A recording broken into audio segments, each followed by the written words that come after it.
Thank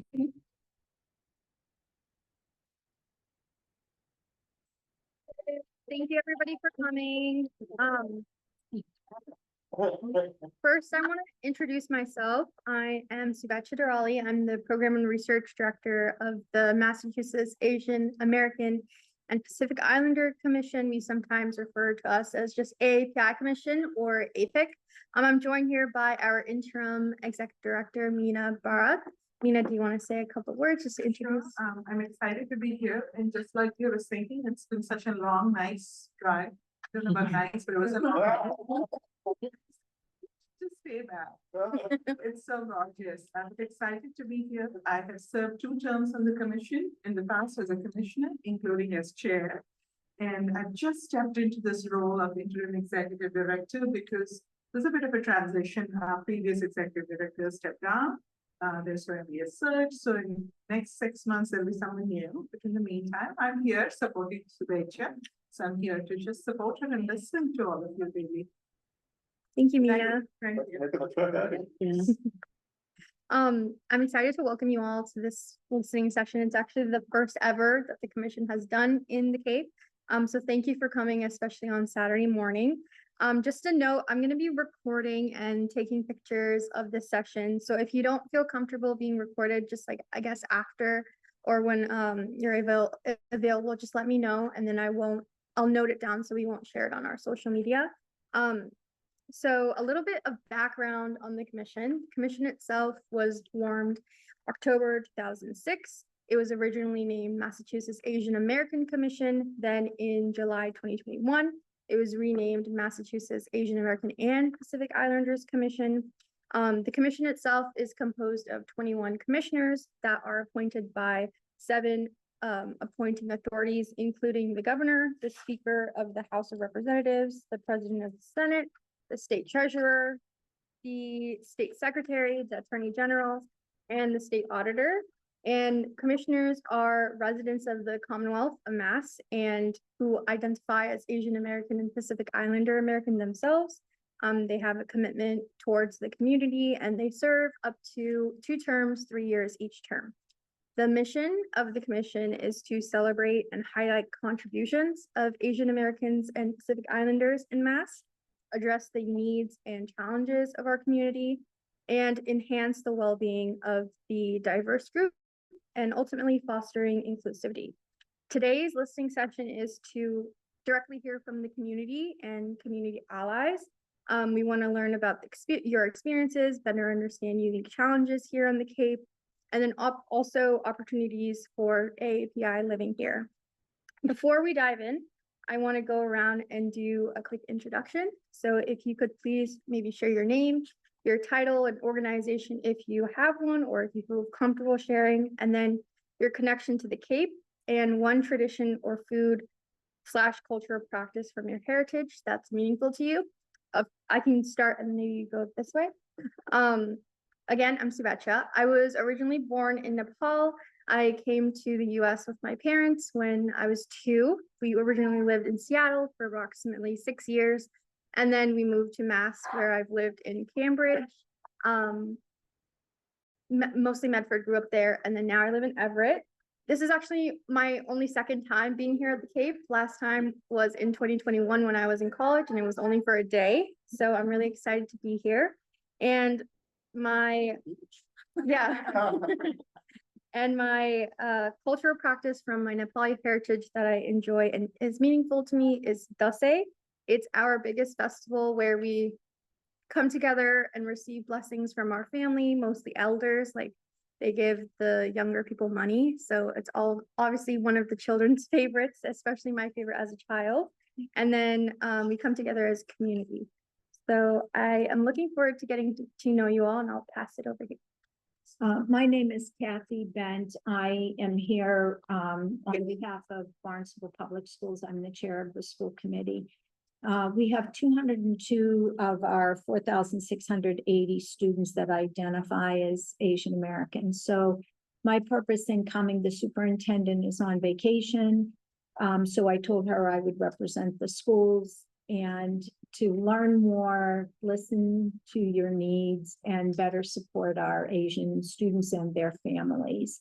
I'm also going to benefit from the conversation because I teach at Cape Cod Community College, where I'm the chair of the business department, teaching accounting and business technology. And we do have Asian American students there. Some of our best students identify as that heritage. And so one prominent student who I've directly worked with, who's represented the community very well, is Jali Ho. She's from Yarmouth, and she won one of the most biggest recognitions you can through Phi Theta Kappa, and was honored at the State House this past spring. So I accompanied her with her two children who are in Yarmouth Public Schools. So, and she's one of our stellar accounting students. Oh, what were the other two things? It was just a cultural tradition or something. So I'm sitting here thinking my mother's side was Irish and my father's side was Slovak. So, and my husband is English. So our traditions follow pretty much the Christian Catholic traditions, and or we enjoy our family gatherings. And I'd have to say my favorite is actually Thanksgiving, because most of the kids come home and we invite people that don't have family on the Cape. And so it's just nice, house full of people who come just to eat and relax.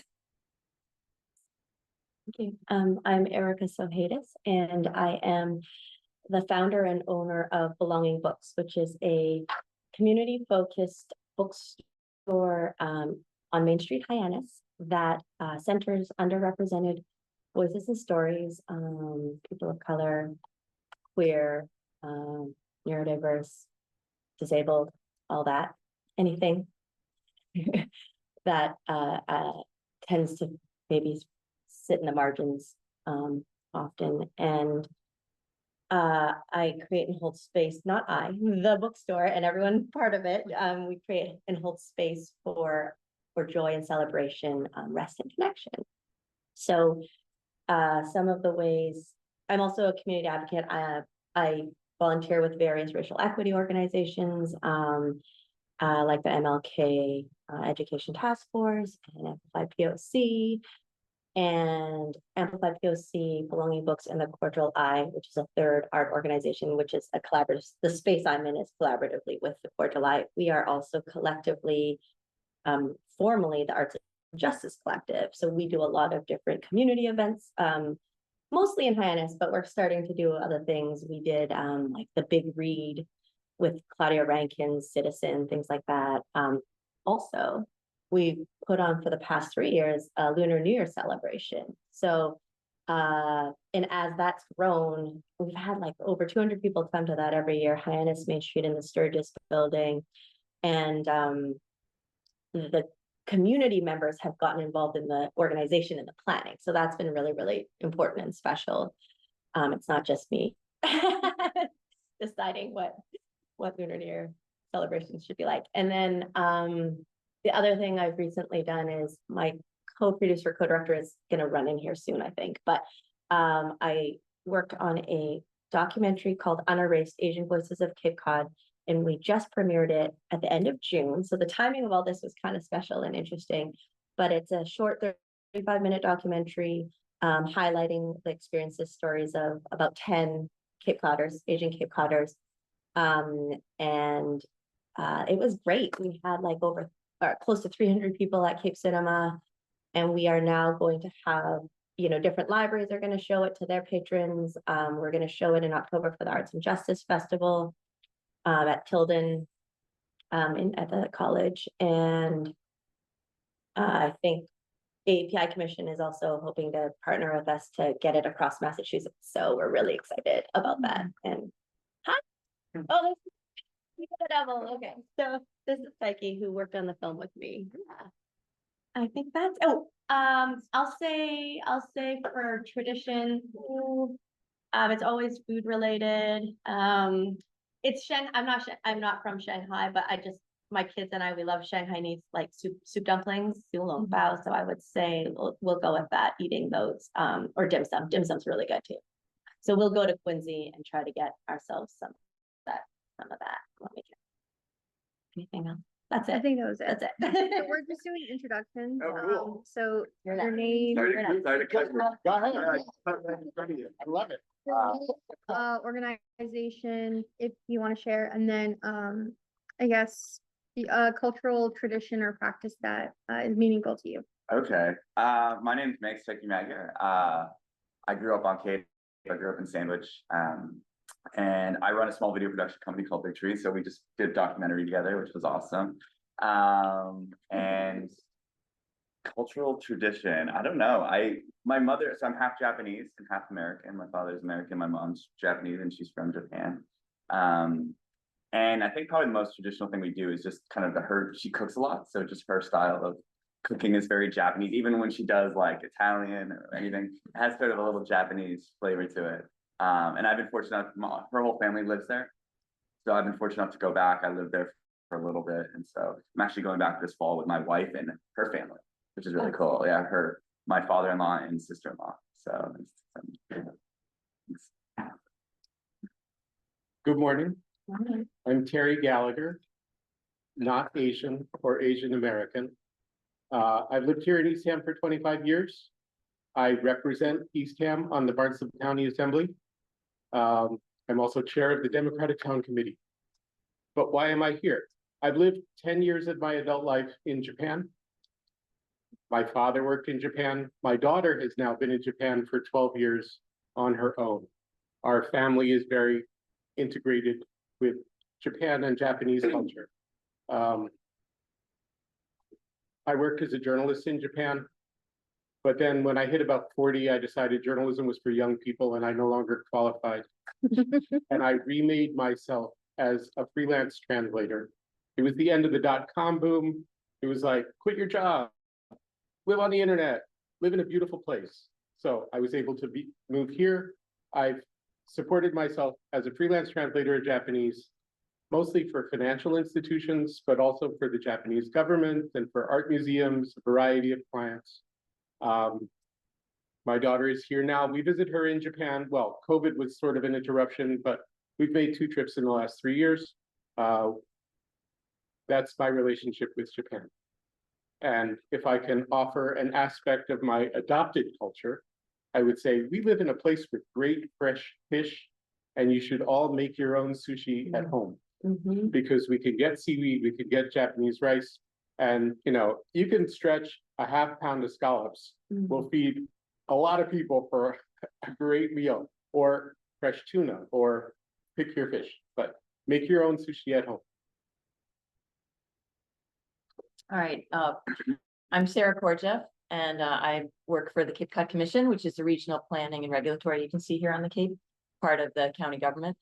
My specialty is historic preservation. So one of the projects I've been working on for the last year has been an underrepresented histories project on the Cape, creating a story map that is to highlight the sort of lesser known or untold histories of different ethnic groups and individuals on the Cape. So we don't currently have stories that are really telling about the past of Asian Americans and Pacific Islanders, but we're very interested in equity and in trying to add those stories as we hear about them. So I'm interested in that.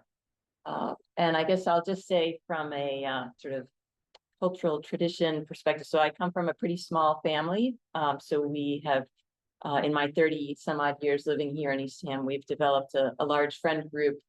And our favorite sort of homemade tradition is just a potluck barbecue on the beach, and everybody brings their own specialty food, and we just share with all the families together. So, my name is Devin Evans. I'm the assistant librarian at Brewster Ladies Library. I moved here 3.5 years ago, specifically for the job. I really like it. Since I've been there, I've been trying to diversify our collection and working with more diverse groups. For example, the Nauset Interfaith Refugee Support Team, I've done some programs with, which has been great. I'm here to just find out how we can be more welcoming and let people know that they can come to the library and feel comfortable and belong. So I'm looking forward to hearing from everybody. My mother's family is French Canadian. And even if I look through my ancestry, I come from a long line of bakers on my mom's side.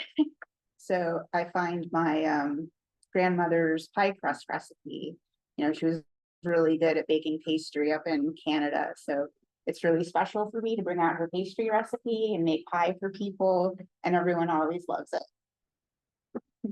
Are you Canadian, Devin? I'm half Canadian.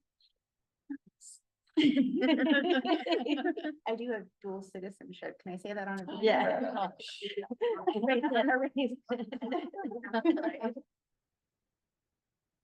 Hi, I'm Parker Mumford. I write for the Provincetown Independent. I'm here to listen. There's generally like two ways that people can react when I say like. So I'm glad to have the I've lived here in Eastham for almost all my life. I spent 2 years in New York teaching middle school, but now I'm back. Yeah. Yeah, so I think I'm like 3/4 English, 1/4 Russian or something like that. Might be like an 8th Russian, I don't know. My family, we used to make a Russian dish called paska every Easter. It was, imagine like cheesecake if it was really glop. And it said like Christ is risen on the top. It was good. Yeah, that was fun. Hi, my name is Leo Blanford. I'm a clinical social worker at a community health center out here, and currently serve as director of health equity and community impact. And so a lot of my work then focuses on health equity and what that looks like within Barnstable County. And you know, some of the data points that we are looking at is within Barnstable County, if you are not white, non-Hispanic, you have worse health outcomes. And so that's all for all populations that are not white, non-Hispanic within 15 towns of Barnstable County. And so I have a particular interest in asking questions and learning from community about why that might be, so that maybe we can integrate some different ways of defining what health well-being mean in our community. And so as a part of that, I sit on a number of committees, commissions throughout Cape Cod as a mechanism to advocate and learn. I think simultaneously, I have some personal and professional interest within the AAPI group here. I'm mixed American. On my mom's side, I'm first generation Chinese from Taiwan, born in Taiwan. Her father fought for Japan in World War II. The military, the American military, had a presence in Taiwan, so of course she married an American GI. And so as a part of then that narrative, I think I just have a particular interest in, you know, what does, you know, how does my narrative then fit into the narrative of our community, and how to then perhaps influence that in a way that I think is mutually beneficial. And so, so I appreciate just the willingness of the AAPI Commission to be out here on Cape Cod. I think that is really meaningful, at least for me personally. Culturally speaking, I would say that I would lean into boba tea. Boba tea was invented in the town that I was born in Taiwan, Taichung. And so for me, you know, to have this little town in Taiwan, to all of a sudden have this beverage associated with it on an international scale, just to me, just I think just aligns with where I am in my own personal voyage of, you know, sometimes little things can make a big difference, right? So how to participate in that process. You know, so many connections as I'm hearing. I'm Meena Harald. You've heard my introduction a little bit. My son was just in Taiwan. He's 15, and I was listening to what you were saying. I forget your name. Me, Yes. Kathy Yeah. Bent. I served on the Hopkinton School Committee. I chaired the school committee. Just so you all know, I'm working with the 18 hours as the interim ED. And my other job that I do, or, passion that I do, I recently founded a nonprofit called Meher. And the focus is self-reliance. Self-reliance for anybody and everybody, but certainly very vulnerable communities. We are working with Afghan refugees in Norway. We are working with autistic children. I heard you speak about at your bookstore in Hopkinton. So just enabling self-reliance and different other populations that we. So I'm excited about that. I'm excited to be here. In terms of food, my ancestors are from southern India. I grew up in northern part of India, in Delhi. But one tradition we have carried on and something I've passed on to my son also is in the month of January, there is a festival called Pongal. It's a harvest festival. And the tradition is to boil milk and let it overflow. And the idea is that abundance, right? That things overflow, whether it is love, whether there's family connections, whether it is wealth, food, what have you. And then once it boils over, we make a call called Pongal o Pongal. That's very special to me. And then we use that milk to make a sweet dish, more like a rice pudding, but using jaggery. It's super special to me. Thank you, Sudecha, for getting us engaged in this. I love the whole vocity, is that how you say it? I loved how you guys connected when he said that, like that sense of belonging. That was beautiful to watch. But I was getting all emotional. I'm Tara. I'm here to listen and learn today. I run an organization called Amplify POC, and we are about self-reliance as well. It's about, our mission is to eradicate the racial wealth gap and foster ownership in communities of color.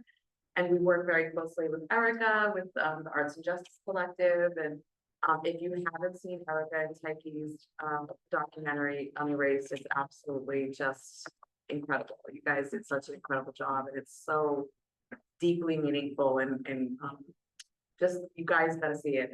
You will cry, you will laugh. It's a great documentary. And yeah, that's it. I'm just here to listen and learn. Culture.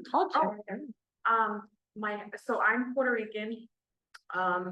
We have lots of different traditions, but I think the biggest thing that plays a role in all of it is food, which I'm hearing is pretty common.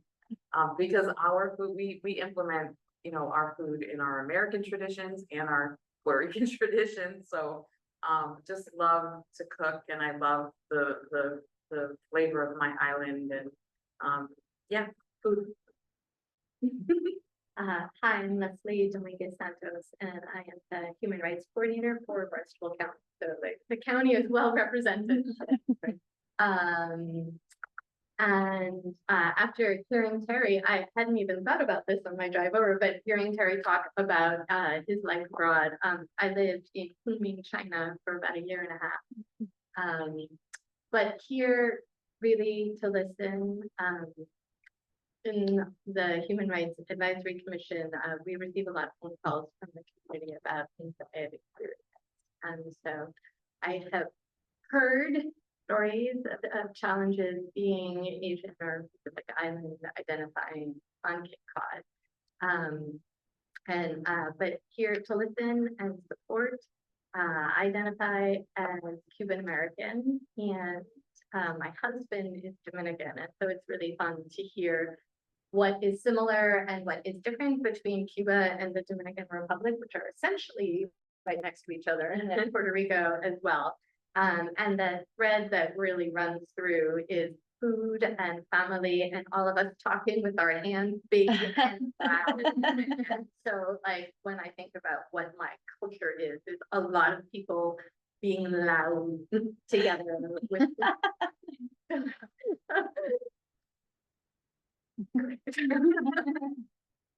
I'm Peggy Chan. I'm a recent wash ashore to the Cape, and we've been coming here for over 30 years. And it's one of those things where somebody asked my husband, well, what's your dream? To have a house in Cape Cod. So here we are. I'm from New York. I'm a born and bred Manhattanite. I mean, I get very specific. Manhattanite.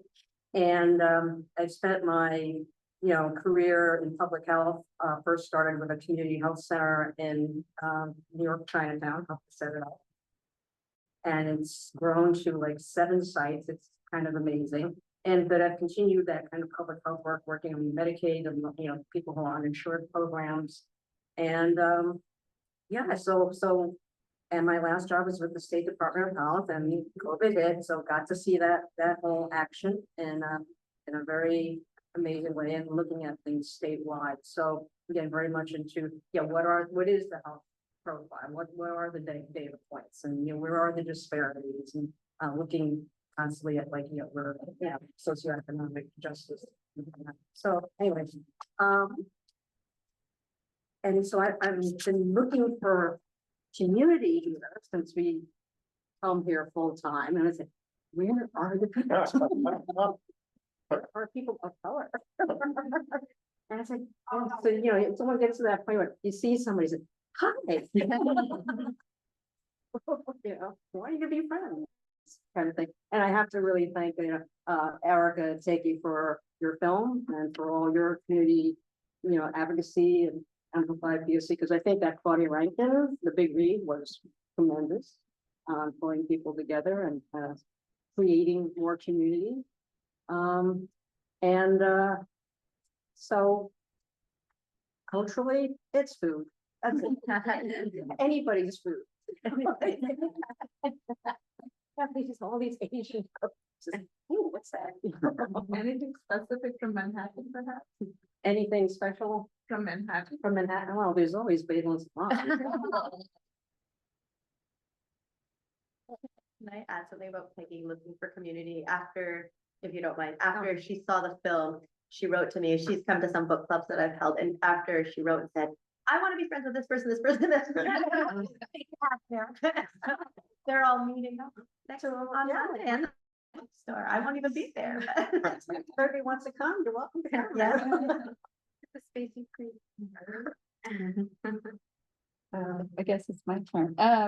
My name is Mi Young Son. Where do I start? So I first came to the Cape Cod back in 2001 as a Fine Arts Work Center fellow, visual arts fellow.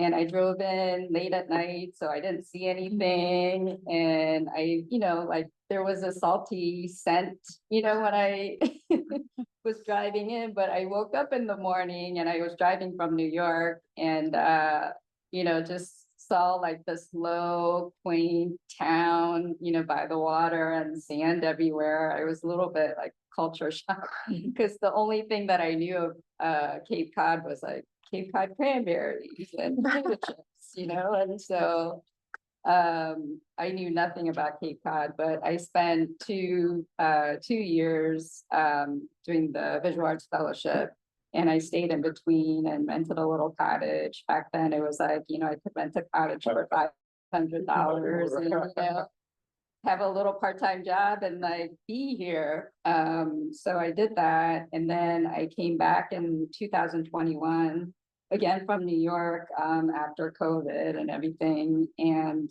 took on the fellowship coordinator position to run the fellowship program. And so that's how I ended up here. And I've been here year round since then. But as a visual artist, I guess, like the struggle I'm finding is finding workspace and affordable housing. So I'm still struggling with that and kind of hopping, from seasonal housing to seasonal housing and, questioning like, how long, is it time for me to move on or, so those are the questions that I'm kind of asking myself now. And while I've been here, I've had, a lot of great opportunities working with different arts organizations, teaching workshops. I've worked with, so many, CAM for one, showing and teaching workshops there. I ran my own gallery space during the summers. I've worked with Arts Foundation of Cape Cod through their grant program, Mass Cultural Council. And I've exhibited at the Four Seas as an artist resident this winter or spring semester, I guess. So I've been involved through my artwork, and there's a lot of platforms that I've been able to be part of, but again, just the sustainability of just kind of keeping it going has been, yeah, like a challenging concern for me currently. And food, well, culturally, I'll say this, I was born in Korea and I came here when I was 9. I came here alone, and then I was adopted and then placed in foster care. So I lived in very different different households, families, and people, group homes and whatnot. And so I have a mixed cultural experience growing up, but now with K-pop being so, global, that I'm, I watch it to kind of keep up with my Korean, because I speak, still speak and understand Korean to, certain degree. And I had, because like I don't speak to anyone in Korean, or hear it here, through K-dramas on Netflix, is that way to kind of like be still connected and hear it and kind of get a little bit of experience of the Korean culture through those lens. So that's my cultural relations. So it's mine too. Yeah. Hi, my name is Indira Ganesan, and I came first to Cape Cod in the early 80s as part of the Fine Arts Work Center. I was a visual fellow, I was a writing fellow for 2 years. And then I stayed another year, and then I left and didn't return to the Cape until 2011. I was born in India. I should backtrack a little. I was born in India, and I came over when I was 5 years old from Madras, which is now Chennai.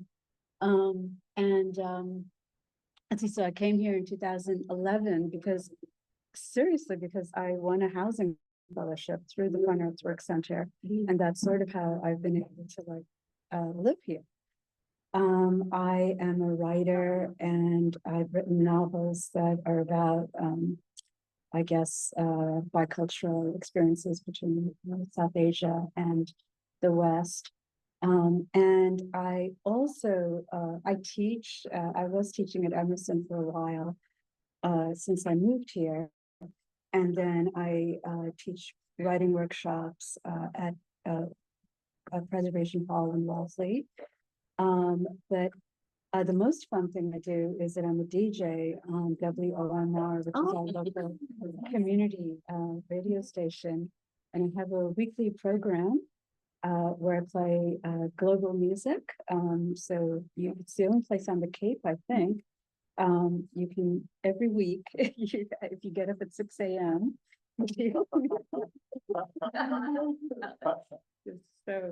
So Asian, right?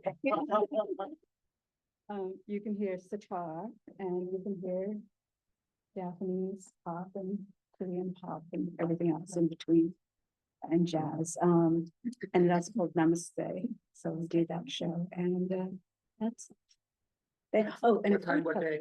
oh, Sundays from 6 to 9 live in the studio. In the evening. In the morning sitar. But you can listen to any program on WOMR on the archives. So that's how my mom listens, and she'll tell me things like you have to speak up. So you can absolutely listen at your leisure and fast forward also. Oh, so because I'm from South India, like India is so associated with chai. But in South India, we drink filter coffee. This isn't filter coffee, but it's good. So that's my memory of just drinking hot coffee that's been brewed overnight. With like boiled milk and sugar.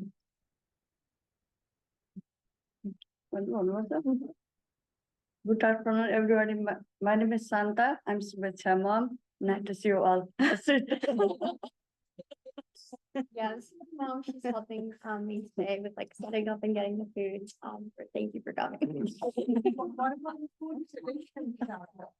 Food, she said, yeah, like the rice pudding, like the same thing. Your culture, only language is different, but food is same. Mama dumpling. Everyone has a dumpling. Dumpling is, like we put the chicken, like some people like carrot, some people like the cabbage, and then garlic, ginger, we mix. And then we have a flour dough, we put the inside and we make it like this, and we making like the pickles, like the tomato, garlic, ginger, sesame, little bit oil, and onion, we cook, and then we mixer. Then that's it. Next time we'll put the cooking.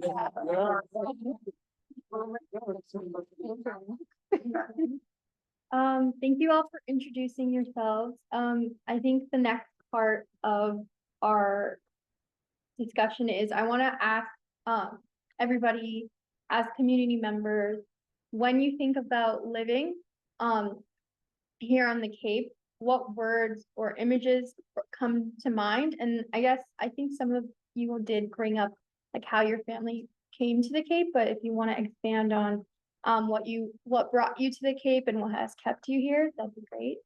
And we don't have to go in a circle, we can just like say aloud. I'm always happy to go. Okay, so I'm originally from Vancouver, British Columbia. So my parents are they immigrated from Hong Kong to Canada. So I was born and raised in Vancouver, and then went out east for school. Big cities, always like big diverse cities is what I was drawn to, really, and that's how I grew up. And then my husband, I met him in New York City. We were both attorneys. And he is from the Cape. He was born and raised, grew up in Harwich. And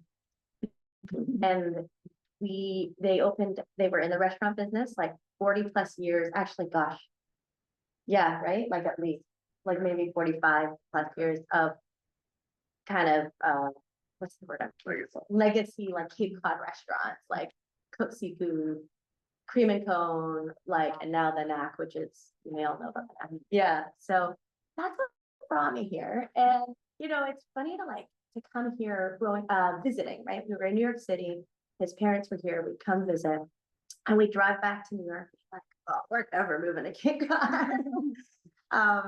And then we had my first child, and Mike's brother wanted to start a restaurant here, went kind of following the footsteps of his ancestors, his family. So Mike was like, we'll do it together, and then we'll all go back to New York, right? Do our law thing and whatever. But now here we are, 10 plus years later, that didn't end up happening.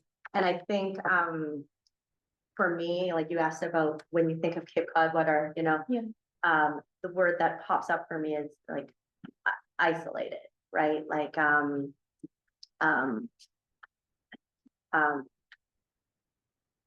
outsider, and I think for me to be able to, in some ways, like those feelings I had when we first arrived, and even, I mean, honestly, probably good 7 years of being here. So when did I start belonging books, right? Like it's when I started to create community and find community, like really intentionally, that was when I was like, okay, this is okay. So it's so tied, like what I'm doing right now, like all the hours I spend with these community organizations that are doing work on the Cape is what's making me chug along and not just chug along, like I get to thrive and enjoy it. So sometimes I think about how you didn't have the challenges, right? Like, if you don't have those things right in front of you, you don't, you know, I don't know what, like, when I was in the big city, it's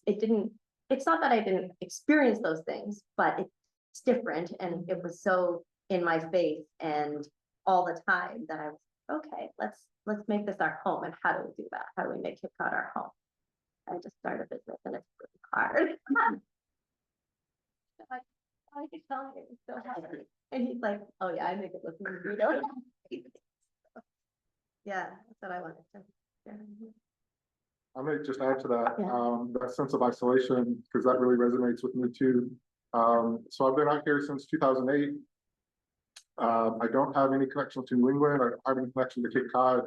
My wife is half Norwegian, and so her mother and partner wanted to move to Cape from Michigan. And so at the time, my wife and I were living in Sri Lanka. We were doing some work in Sri Lanka around tsunami relief. We lived there for about 3 years, and we were paying to store our stuff in DC. And we thought, well, it doesn't make any sense to store our stuff in a place. We might as well kind of invest in this house, you know, with your in-laws, with my in-laws on Cape Cod, because at least we can have a home base.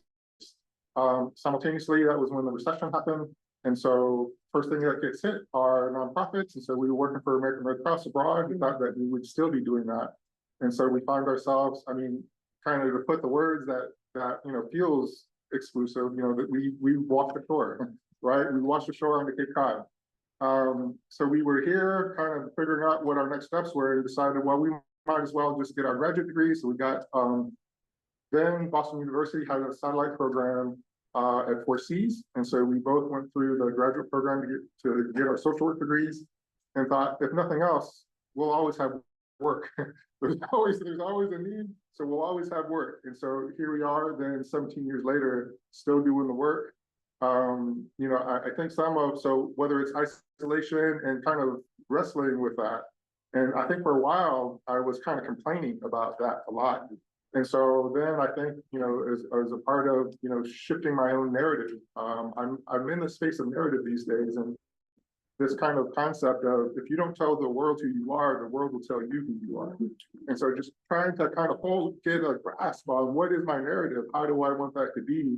And so then now doing the self-equity work, to then, you know, get a little bit more of narrative, because there are people here, there is a narrative. But what is that narrative? Where has there been, or has there historically been, a platform to then share what that is and what that looks like, how that can be integrated into the existing narrative?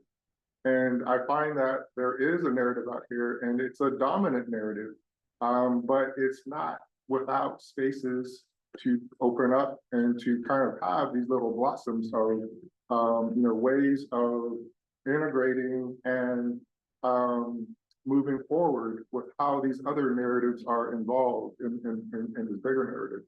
And so, you know, some of the connection, and my mom is from a little village in Taiwan that is known for oysters. And so now I live in this town that is known for oysters. And so, you know, just kind of seeing some of these similarities in the narrative that we live in, and how to have appreciation for that, although I'm not of this land, I can listen to the land in a way that, I mean, the land remembers what the narrative is. And so can I be open to kind of listening to what that is? And so some of that has been doing some work with the Wampanoag population here. Through my health equity work, I know that they're the smallest population on Cape Cod, and they have the worst health outcomes out of any population within Barnstable County. Yet this is the same population that we are rooted in Thanksgiving, right? We have a national holiday rooted in the culture of this particular population, and they have the worst health outcomes in the land that we live on. And so how to shift that narrative a little bit more so that we can be more inclusive of how we are defining kind of how we move forward. And so I think that is kind of how, I mean, now I forgot the question, but I think the question was around, you know, some of these touching points around Cape Cod. And so I think that's how I'm looking to plug into that. Could you delve a little, tell us a little more about the dominant narrative? What is the dominant narrative? Yeah, so, you know, when I when, in my observation, when I hear the dominant narrative about Cape Cod, it's, well, you know, Cape Cod was founded in 1620 when the Pilgrims landed. They landed here and they met the native people. They learned how to live. I mean, it's kind of then the Thanksgiving narrative, right? And so what does the Thanksgiving narrative then play in the role of how we exist on Cape Cod in the midst of all the other kind of narrative around immigration? So now here we are in the story of, you know, immigration and how immigrants live within the land that we live on. And now there's a pushback on immigrants. Yet we live in a land of immigrants. If we are listening to the Wampanoag narrative, Yeah. I think Wampanoag narrative would also have their definition of what the immigrant story is within this place that we live. And so, you know, if we are looking at kind of a broader perspective of what the Cape Cod narrative is, you know, what was the narrative 10,000 years ago? It might have sounded a little bit different than what it is now, kind of within this 400-year time frame. And so, you know, within that, like, how do we have awareness and acknowledgement that there is a broader narrative that the land holds? And so what does that narrative sound like? But I think that we end up being very human-centric in what that narrative is. And then we even are more specific around a European dominant narrative of what this land holds. And so I think that has been my practice, and it's not, I mean, it's kind of, it takes a lot of effort and attention, and there's a lot of discomfort in that process too. But I think that is, so I think I'm finding alignment in my personal journey that kind of aligns with my professional journey. And why do we have some of these outcomes that we have? That some of that has been intentional. And so if there has been some intention around why we have some disparities in health outcomes, what might we shift that narrative so that we can be a little bit more inclusive about what the possibilities are? How can we think aspirationally about, you know, so when we say, when I'm looking at data around white non-Hispanics is kind of the standard for other populations to be to, is that enough? Like, are we thinking, like, what is the possibility of what our health outcomes could potentially be, instead of kind of having this, instead of having the current status quo that white non-Hispanics is kind of what we're trying to bring the other populations up to. Did that answer your question? Was that? I think the word that you didn't use, but that kept popping up for me, is like the colonial narrative. It's a very colonial narrative. How do you decolonize? Right. How do you look at the history here? And then I was thinking more also about the contemporary narrative for me, like just contemporarily, which probably stems from the history, of course, but the idea that I don't know how many times I've gotten just the assumption, right, that I'm a visitor here. Like, I'm a summer person who's going to my summer home, like trying to drive to my house, the road was closed, and like a neighbor was on my road being like, oh, you can't drive down here, the road's closed. And I'm like, that is my house, like, let me through, right? Like that sort of thing. So from a contemporary sort of narrative of dominant narrative, it's like, who belongs around Cape Cod, who is like a Cape Codder, and who isn't a Cape Codder. So my first 2 years living here full time, got asked, why are you here? That was a very, common. And the first shop I went into to introduce myself as a visual arts coordinator, and I had called the person in advance, and I show up and, I'm, doing my intro, and he just stares at me. He's like, you Chinese? Oh God. Wow. And then doing the whole karate chop and everything. And I was just like, what? Where am I? I was totally like stunned, because, it's like, I felt like back in the 80s or something when I first arrived. And that was like how I, because I grew up in this little town where I was the only foreign student at the school. So they didn't know like what to do with me. Like I kind of watched, I was young, so I absorbed, learning English and everything, but they didn't have like ESL programs or anything at the time. So I think that's why by default I got into art and being an artist. But yeah, so I think visibility is you know, like now that I've been around and they've been seeing me in town, they stopped asking me eventually, but like, you know, for the first 2 years, that was like consistent question, you know, and then there's also just the economic, you know, it's a tourism culture. So you have the seasonal people that comes through, and then you have the year-round people who service the seasonal people. So there's that, you know, disparity. And I think that's a big current conversation of, you know, equity and all that, and economics and affordability and, you know, all those things. When I got my second interview here, my boyfriend hopped on Google to find out the demographics. He's also white, but we've both lived in big cities. You know, I lived in DC and Pittsburgh and Worcester. And he Googled, he's like, there's no people of color there. But we came out, I grew up in Maine originally, so I really missed the ocean. You know, living out in Pittsburgh, it was 9 hours away, and I just tried to creep closer to the ocean. And I was in Worcester for a while. And my whole life, I was like, when I'm older and retired, I'm just going to move to a little seaside library, and that will be my retirement. But then COVID hit, and I was like, you know, obviously people were dying. And I thought, what if I don't make it to retire? I need to move to the seaside now. So this job opened up. I came out, you know, Brewster is very close to where I grew up visually and the small town feel. So I like it for that reason. But yeah, I've not specifically against Asians or Asian Americans. I have heard racist things. I've heard homophobic things. And growing up in the cities, of course you hear it, but it's not, you're kind of used to it in the city, but here, because there's so few people of color, I think it hurts more. So I'm on the Juneteenth committee for the town of Brewster, and I've had people say, well, there's no one like that here. And also, why do they need their own Independence Day? We have July 4th. Well, why don't we have Métis?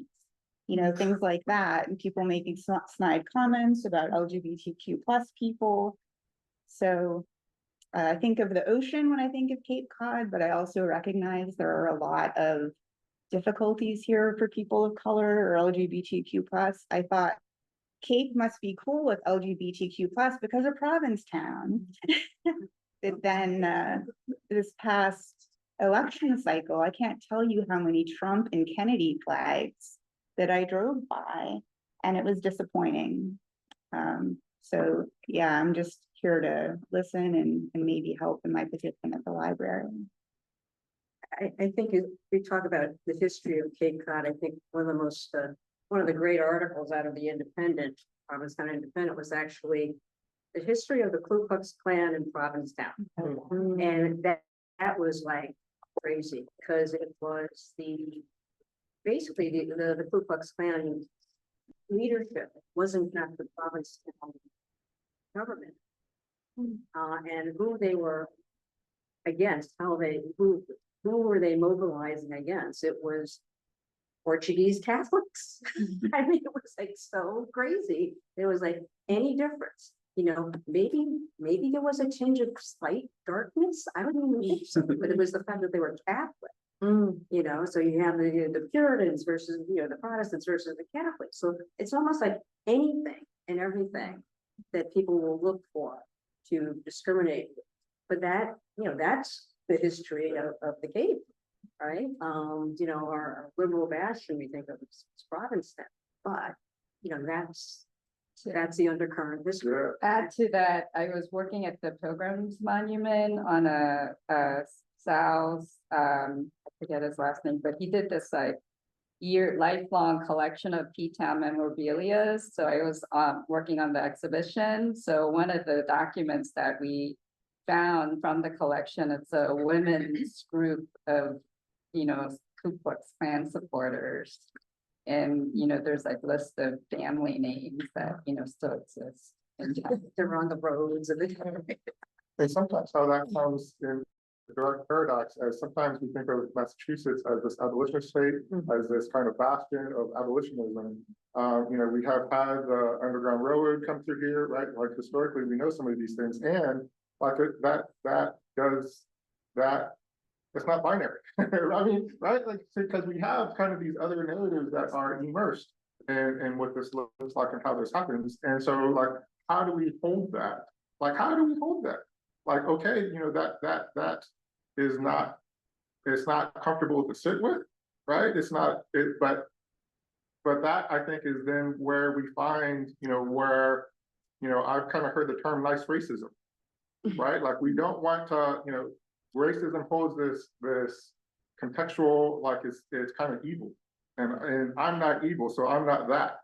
And so then there's no space for, yeah, but what if there are some of these things that are a little bit unconscious, right? That we hold, or that we aren't kind of aware of until it comes out. And then even when it comes out, like, is there awareness that it has landed in a way that might be harmful?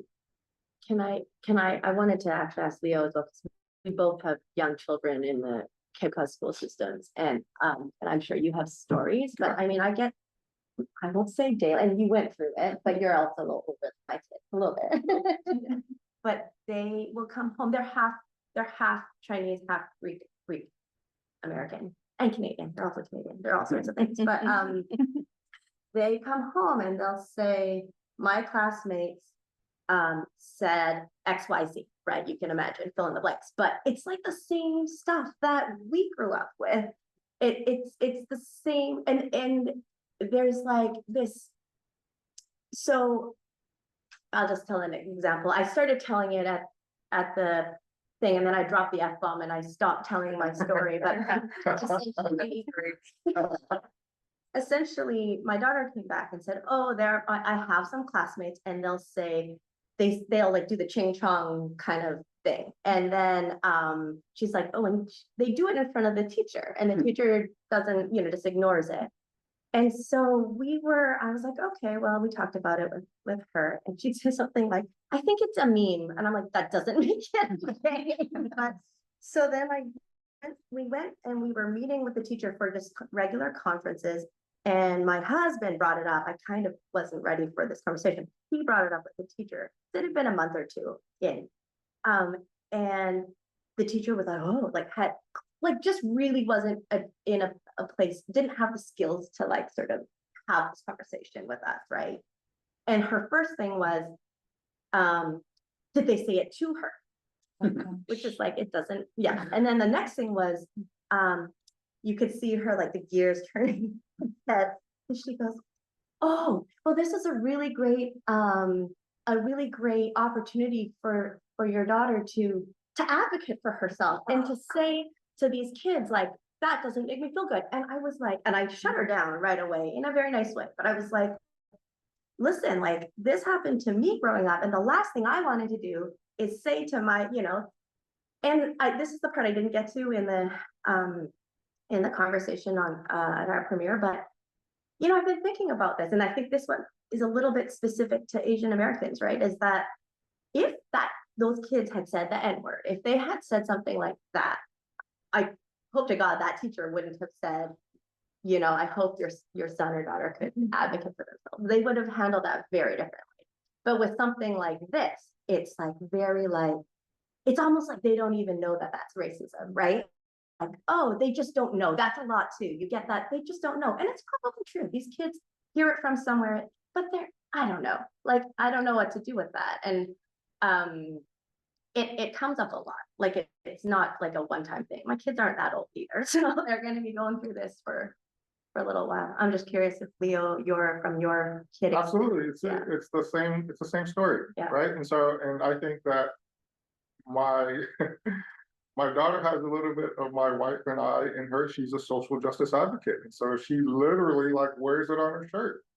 And when these things come up, like she is practicing like how to do this. But I think to Erica's point, like, why are we putting this on individuals, right? Like this is a systemic issue. These are systems issue. And so why do we put these on individuals, not only individuals, but like 12-year-olds, 11-year-olds, 10-year-olds, right? There's this expectation that they need to be resilient, they need to kind of be these things that are absolutely strength-based characteristics that we all should have. But why is it focused then because of what her heritage is, as opposed to, you know, a more broader systemic process of, you know, how come we can't have these conversations on a bigger scale? And I think a little bit is because it's not comfortable, right? Growth is not comfortable. And so if there is an entitlement to comfort, then where is there space for learning? I used to, there's a, Sorry, I just had a question that, you know, you talked about the response from the teacher. Were there any further conversations with the principal? Are there any groups? What tools are available really to processes? Can I just add to that? Because this happened in Barnstable recently, we just started implementing restorative justice circles, and that is the perfect example of what that is for. So I don't know if we can help advocate to your children's schools that that work needs to be implemented for specifically for those types of incidences, any type of harm. But that kind of harm is really like what we need to be focused on. And I feel like we do a lot of work with students around discriminatory incidents. And I keep hearing from students, our school isn't responding. And again, we work across all 15 towns, and that's a lot of schools. And the kids keep saying the teachers hear it and they don't do anything. And then I stand up in front of principals and superintendents and say, this is happening. And they're all like, yeah. And they look at me, right? And so I feel like from that advocacy perspective, we all need to be raising our voices with the schools that we need things like restorative justice practices. And schools need to call out these behaviors. But I also hear from teachers and guidance counselors that they don't know how. And so there's a lot of work to be done. Like, so, you know, when I was working for the New York State government, you know, and you know, George Floyd happened, and you know, everybody's now like taking a look at like, well, how do we address, you know, how do we do diversity training? And it's like, it's beyond, right? The training is just like, check the box, right? And I took the course. But it's like, you know, when I was but you know, it was like, wait, how do you really dig down? And I think the only way to dig down is like kind of almost a one-on-one. So you have to understand what your remark was. This is, you didn't mean it, but that is in fact aggression. You know, and I really think it's almost like, how do you engage, you know, folks in that conversation on that personal level? Because otherwise it's just like, you're sitting in a lecture hall, you're just here to go, you're doing the online course. It's not, you know, it's not making that impact. Yeah, it's interesting because when I was, I used to teach for a very long time in Long Island, in the universities there. And often I taught at a very small college, Southampton College, and I took on the task as a humanities professor to teach diverse voices and writers of color. Everything, you know, I sort of queer voices, everything I took on my plate. And I was literally told by the chairman that no one else could do this because, you know, I had experienced it, but they just haven't read the books. And so they can't teach these courses. And I think this lack of, you know, accepting responsibility for the fact that you don't have to be of color to teach of color is like a very big thing. It's interesting because I think people sometimes don't recognize, I mean, obviously they're not recognizing what they're saying with their words. When I was little, I used to get name called because of the color of my skin. But by the time I reached college and grad school, people would say to me, "Oh, Indira, we don't think of you as Indian." Oh, you know, I'm like, what is that's like a total erasure of who you are. Exactly. And but it's also like as if to say, Compliment. Yeah. So, and I think these sorts, and I think they're all connected, you know. I can't teach diversity because I'm not of color. I don't consider you, my diverse friend, as someone who is different than me, is sort of like the basic problems that we need to address. Maybe, To through answer your education. question, I did not, I'll probably tell I'm connected to the principal, so I feel like I could just have a one-on-one conversation with him.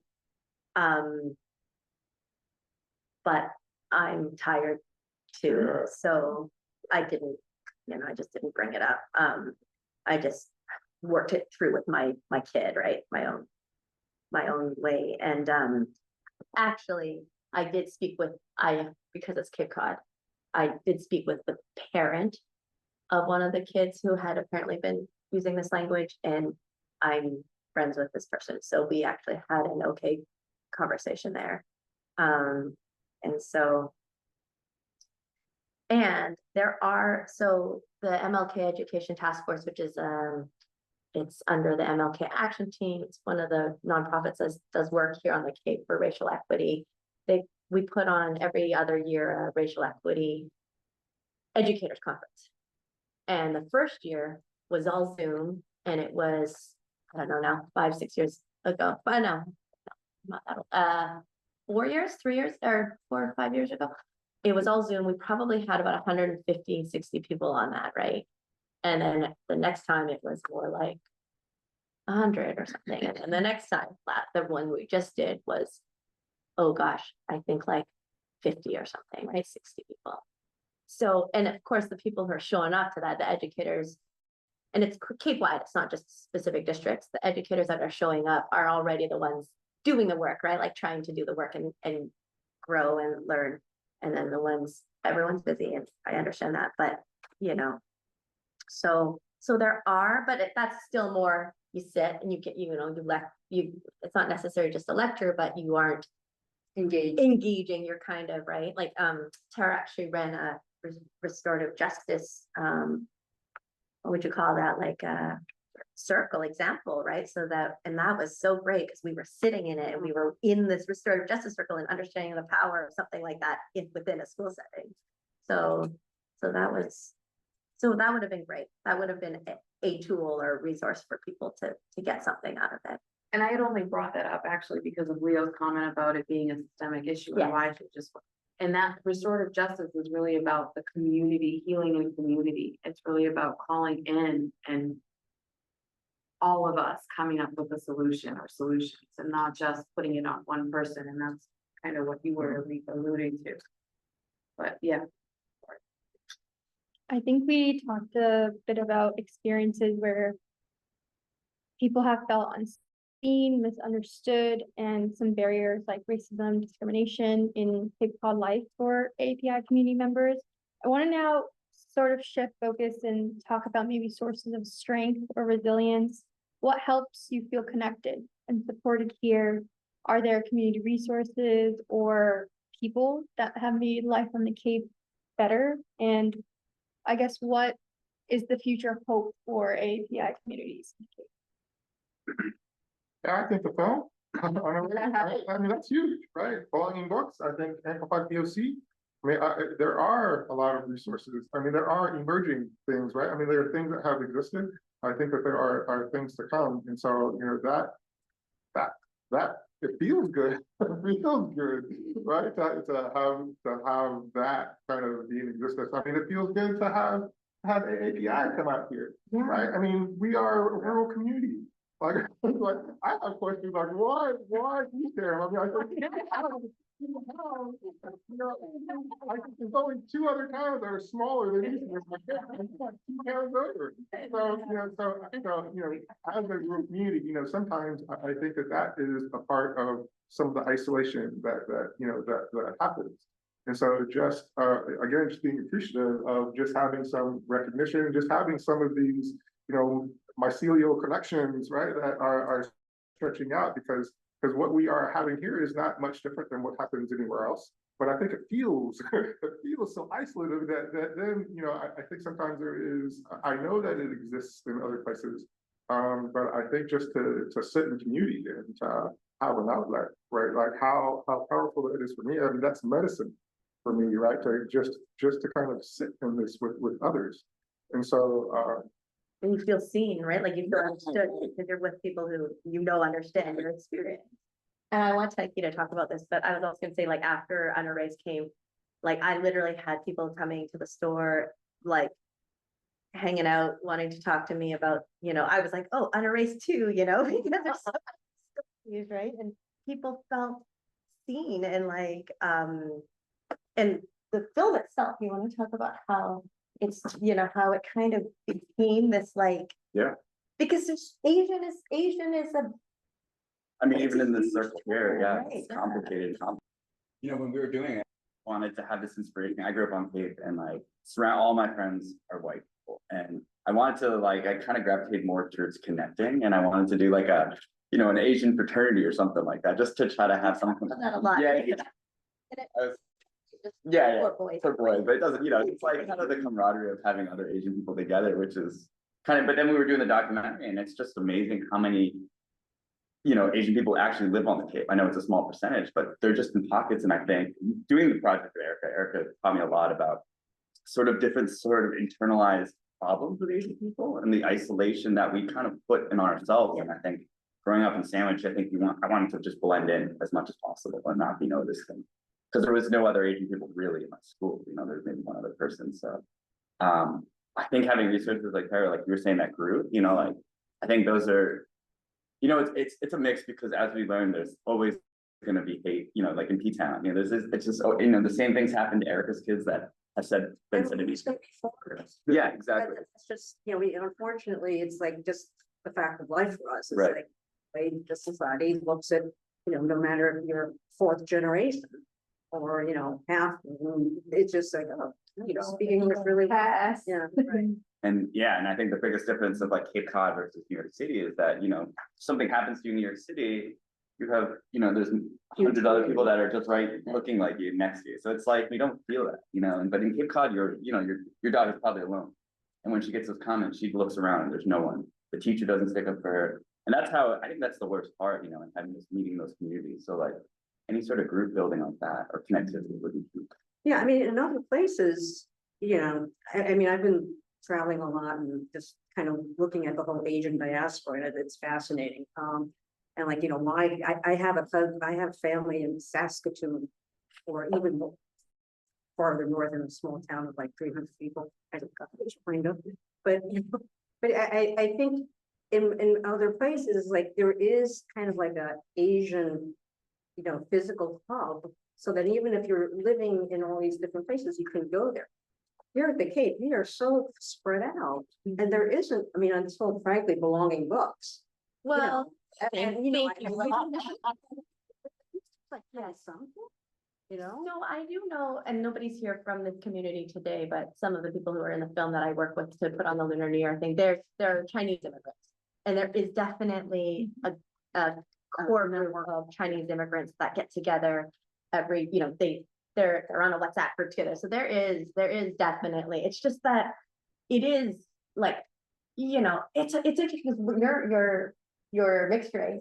I'm first generation, like there's almost like, it's complicated, right? So when you're an immigrant and you come together, you're all experiencing it. You're drawn together because you experience the same things.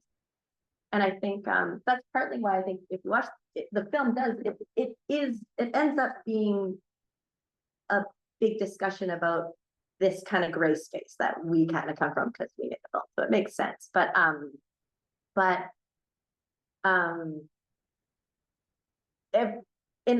there's so many Asian people that I have.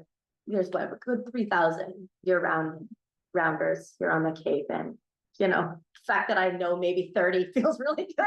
I want to, I think I want to say Leslie had a really interesting point about accessibility. It's hard, like for some of the people who are Asian couldn't make it today because they're working, right? The 3,000 is an astonishing number. Does that feel like a lot? It feels like a lot. It does. I feel like. Census, so who knows if that's super. No, but I thought like 3,000 would be- 300. I doubt it's that. no, it's 1.5% of 230,000. Yeah. Okay, bad math, sorry. Yeah.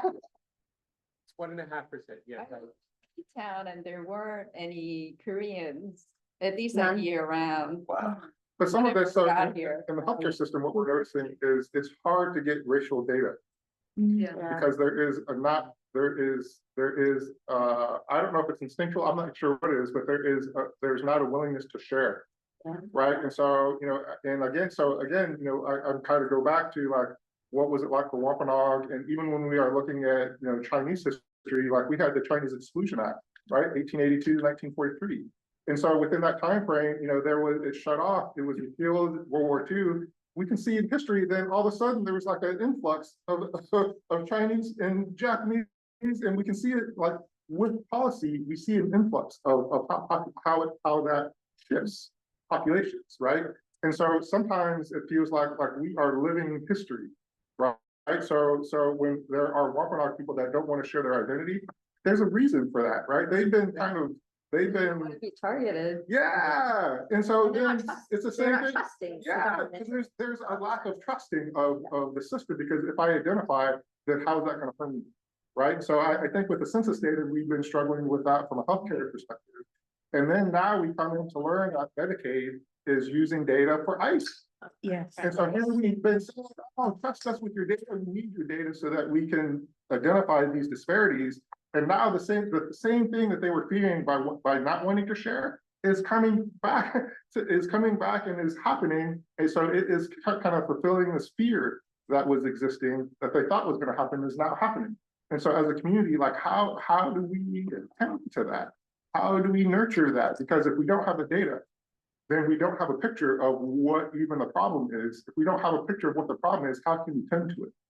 And so I think that is some of the struggle, but in the midst of all that, we have Amplified POC, we have kind of these videos coming out, but that has to be very intentional. The energy that has to go into it is enormous, right? And so touching base with just various parts of community, but even within healthcare, like burnout is real, right? Burnout, exhaustion, where is there then the persistence, the consistency, and how to participate? Because it's exhausting. I mean, you all had to come out from Boston to Cape Cod on a Sunday day. Like, it takes intentional energy to do that, right? So I will continue to express my gratitude for that, because I think that is so helpful. But I think in the midst of, how to move forward, I think we are also confronted with some of these barriers and challenges of what we are needing then to maneuver through the nuances of how to be consistent, persistent with it. I would just say really quickly on the data point. It's so hard in communities with diaspora to do any sort of tracking, because my family looks at the census and we're like, I don't know how to answer that, right? And so I think it's really hard when we think about identifying like how many Asians are there on Cape Cod, or for us, like how many Latin folks are on the Cape. It's really hard because you look at the questions and you're like, how do I answer this if I am not 100% something? How do I record myself? And typically it's other. Yes. Exactly. Right, and so then it takes away that belonging again, right? Just like you're self-identifying as other within a community where it feels other. I'm happy you brought up the data, because in the packets, like that is actually the first ever Asian American and Pacific Islander American survey that the commission co-sponsored and I led alongside Dr. Watanabe at the University of Massachusetts, Boston.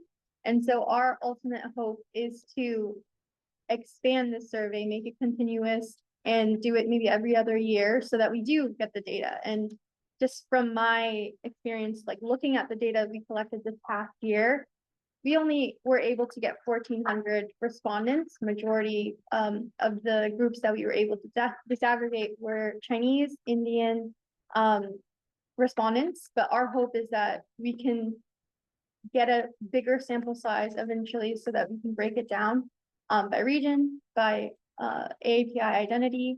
So there is work being done there. And it gives me hope too. Yeah. So on the data, oh, I'm sorry. On the data part, it's so interesting you brought up people don't want to do their identity. I ran the VITA program at the college, volunteer income tax assistance.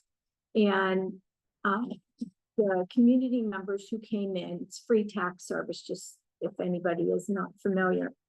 The community members who came in and physically filled out their own intake form. Sometimes they verbally and another person records it. There were so many who did not want to disclose, and it's all student volunteers. So I was double checking. I check every return, and it was checked off, do not want to disclose. And then the student looked at the individual and just checked something else. And like, what did you do that for? Right. And they're like, well, because I could tell. And I said, but the says do not disclose, so you cannot do that. And that has to be changed. But it was interesting that we had to provide the statistics, and the majority overwhelmingly did not want to disclose. More people wanted to disclose that they had a disability, which weren't very many people, but percentage wise, more people disclosed they had a disability than disclosed what their race was. And so it was so interesting to me. And then the other interesting part, because all of the students happened to be not a minority group this year, there were only 4, but all of them thought there was no problem just making a guess. And that was an educational moment I never expected to have to address.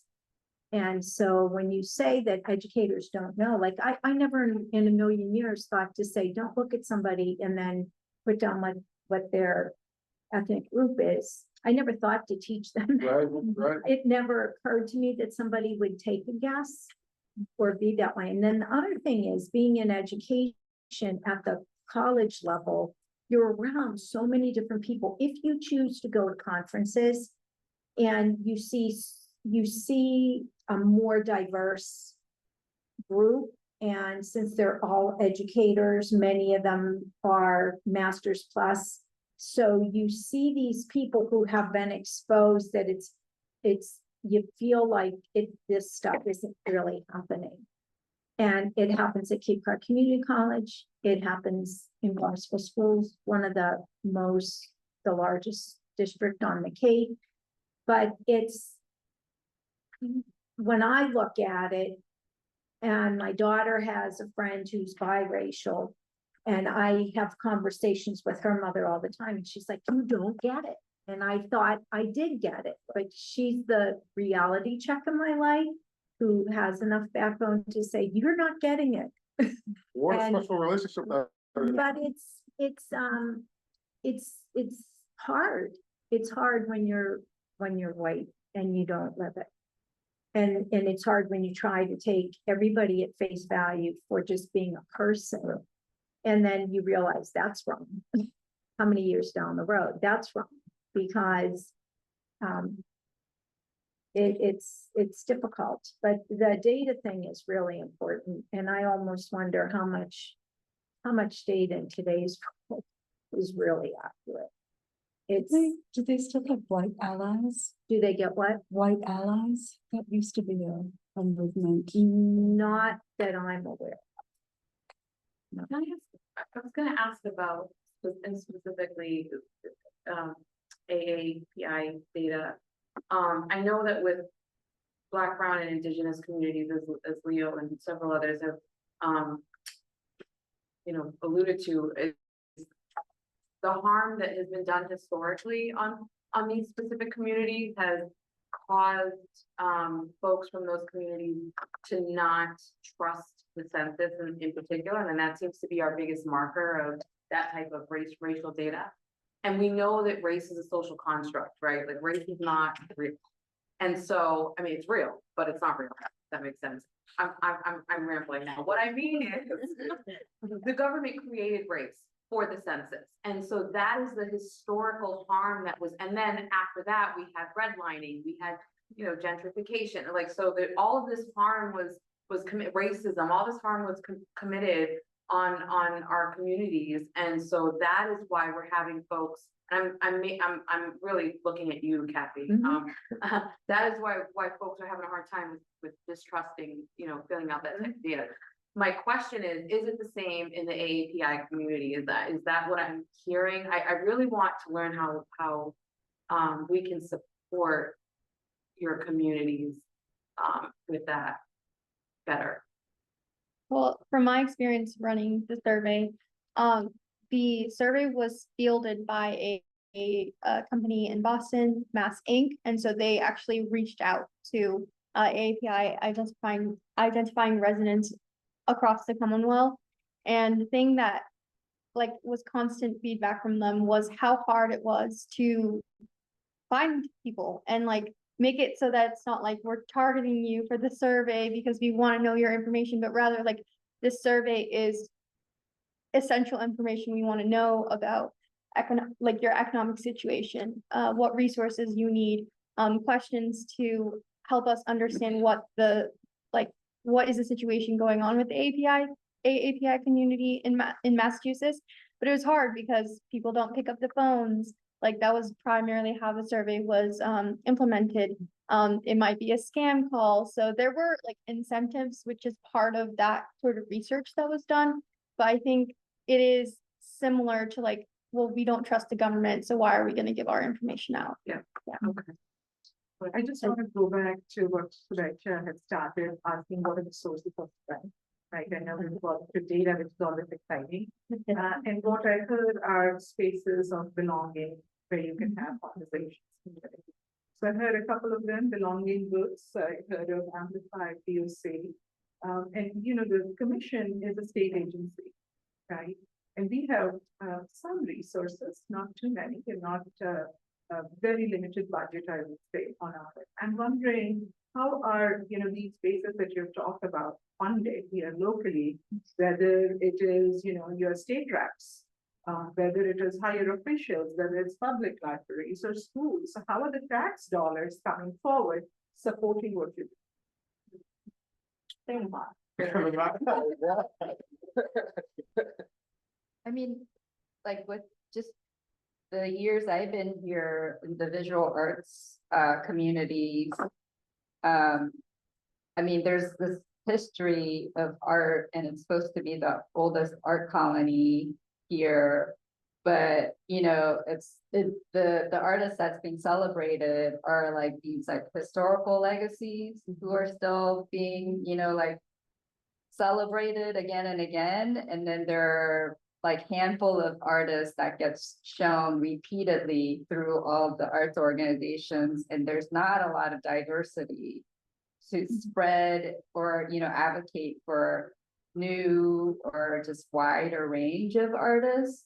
And so that's been my kind of, I guess, noticing or just note taking of like how the art community, because, you know, it's like, it's a small community of people and also just kind of this like small town mentality, or, you know, it's like, there's a nice thing about that, like, you know, helping your neighbors. If someone likes you and wants to be supported, they're, you know, they're building and there's the generosity. If you're, you know, fit that part of the group or whatever, but if you're not, you know, you're kind of like left on your own to, you know, survive or something, you know, or like people move, you know, they have to leave the Cape because they can't sustain themselves here. I think, you know, geographically, how the Cape is so spread out as well is a major thing, because like, so the Arts and Justice Collective and the Cordial, I would say, do a lot of our work in Hyannis, but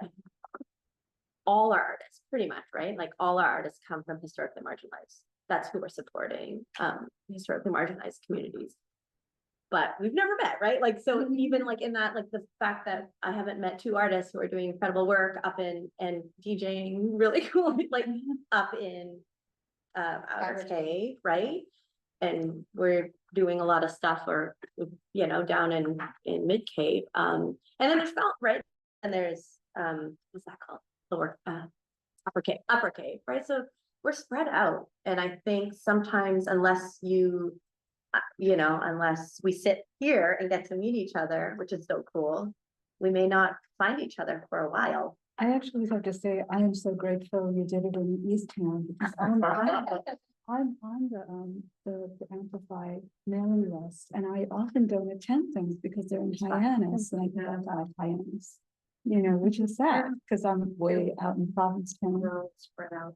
We don't need the lack of capacity. Sorry, that's not what this conversation is about. I just wanted to. No, this is, but that's important. Yeah. There are these communities Yeah. that are growing that provide strength and not just to the AAPI community, right? But there is community building happening and the funding hasn't followed it.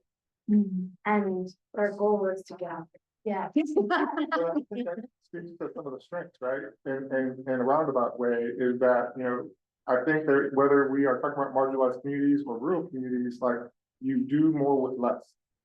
And so piecemealing, where the funding comes from, right? So is it a bank that will give $1,000 or some donations here and there, or grants, right? So Mass Humanities, Mass Cultural Council, but then I think some of the hardship with getting into grants is sometimes they can steer you into a different direction because you have to tend to the grant. And so then, you know, here, the focus is here, you get a grant, and all of a sudden it shifts over here because you have to report, and you have to kind of do these things. And around not with the funding. operating grants either, they're Right. problematic And that's grants, what- so you can't pay yourself.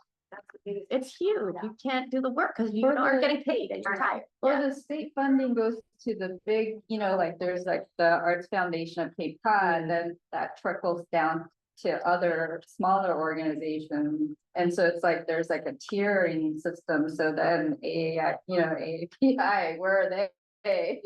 You know, they're like way. at the bottom. So it's kind of like, Politics that goes But into yeah. the funding on Cape Cod there. Yeah, yeah. That money isn't necessarily getting trickled to the people who could utilize it, but anyway. And also with the federal level changes in funding, I mean, AFPC came out Oh, yeah, saying, pretty much saying, we're not getting this NEA funding. So, Yeah. and if we get something, we're gonna follow I'm paraphrasing, so. You know, we'll follow what we have to do which is not whatever. Support DEI.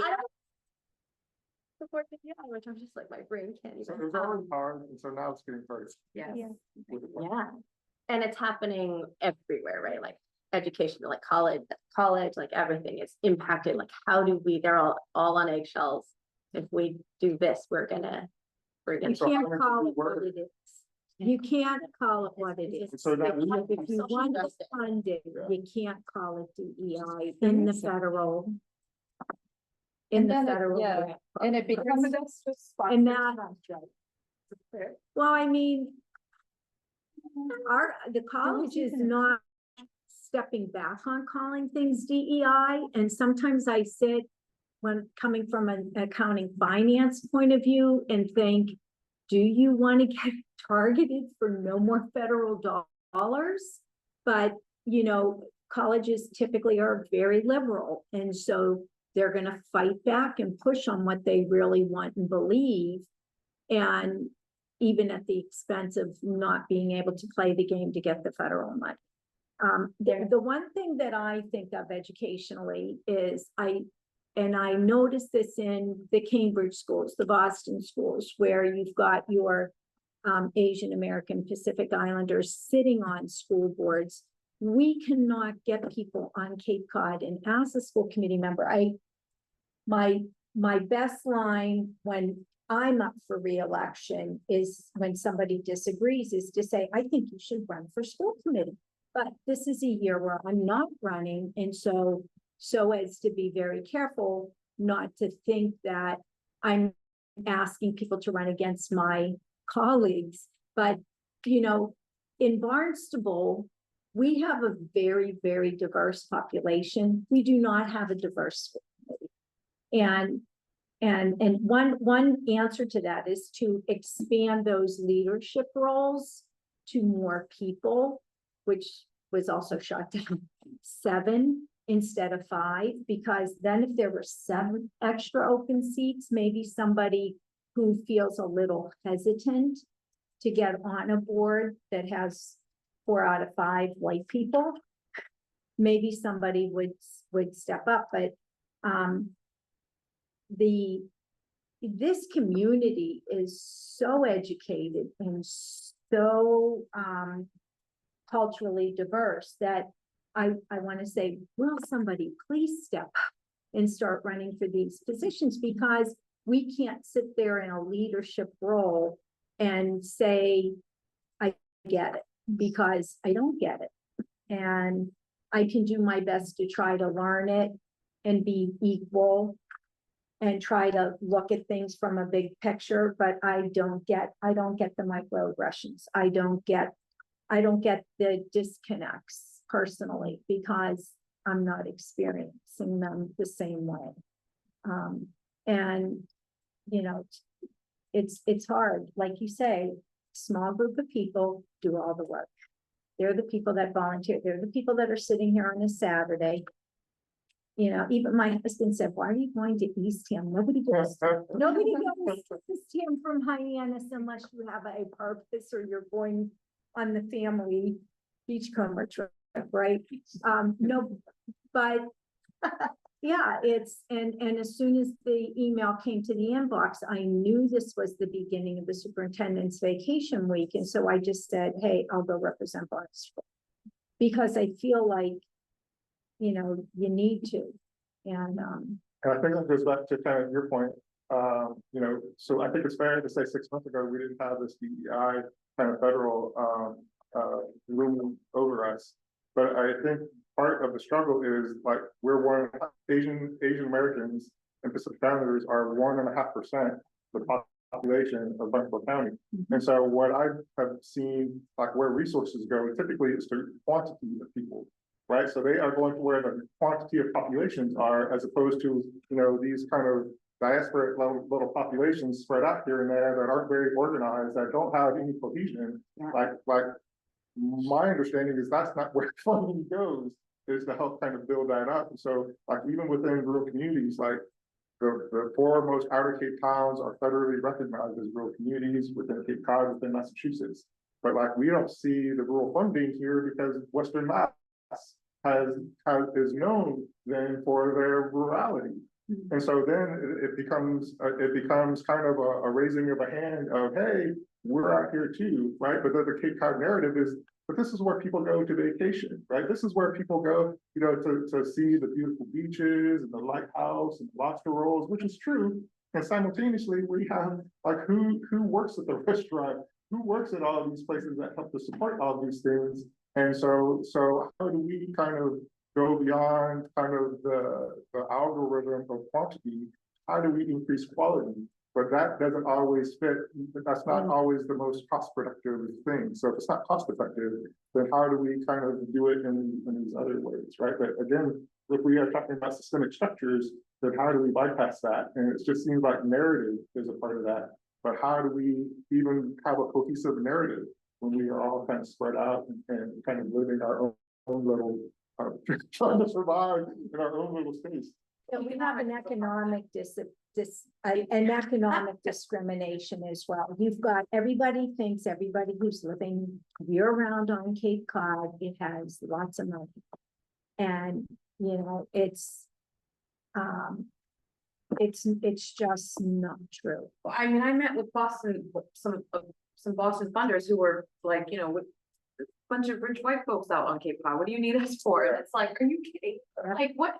But to go back to what you were saying in terms of getting folks of color or not just folks of color, but any marginalized groups more on committees and boards, we have to also keep in mind that one of the reasons that we're seeing such a lack of that, not only is it just the population, the where we live, but it's also that those of us who come from disenfranchised communities are all working 3 jobs. Yeah. You know what I mean? So there's no time, there's no energy, you know, even though there are folks who have so much invested interest in these topics and these issues, it's about, you know, we're raising families, we're working 3 jobs, like, and so that's one of the reasons, and that's why economics is so important. That's why it's really important that we're making sure that we're empowering self-sustainment and ownership in our. If it's a lawyer or a doctor, they get paid for their expertise. Yes. When it's marginalized community, the expectation is you just volunteer your Yeah. expertise. Yeah. Yeah. Well, thank you everyone for sharing your stories. I do want to like take a 5-minute break and then we can come back. Can everybody come back at like 1:15 and then we'll continue on with the conversation. Thank you so much, everyone, for sharing your stories and experiences. To answer some of the question about like why Eastham that was brought up, I looked at places that like had rooms for community members or like nonprofits.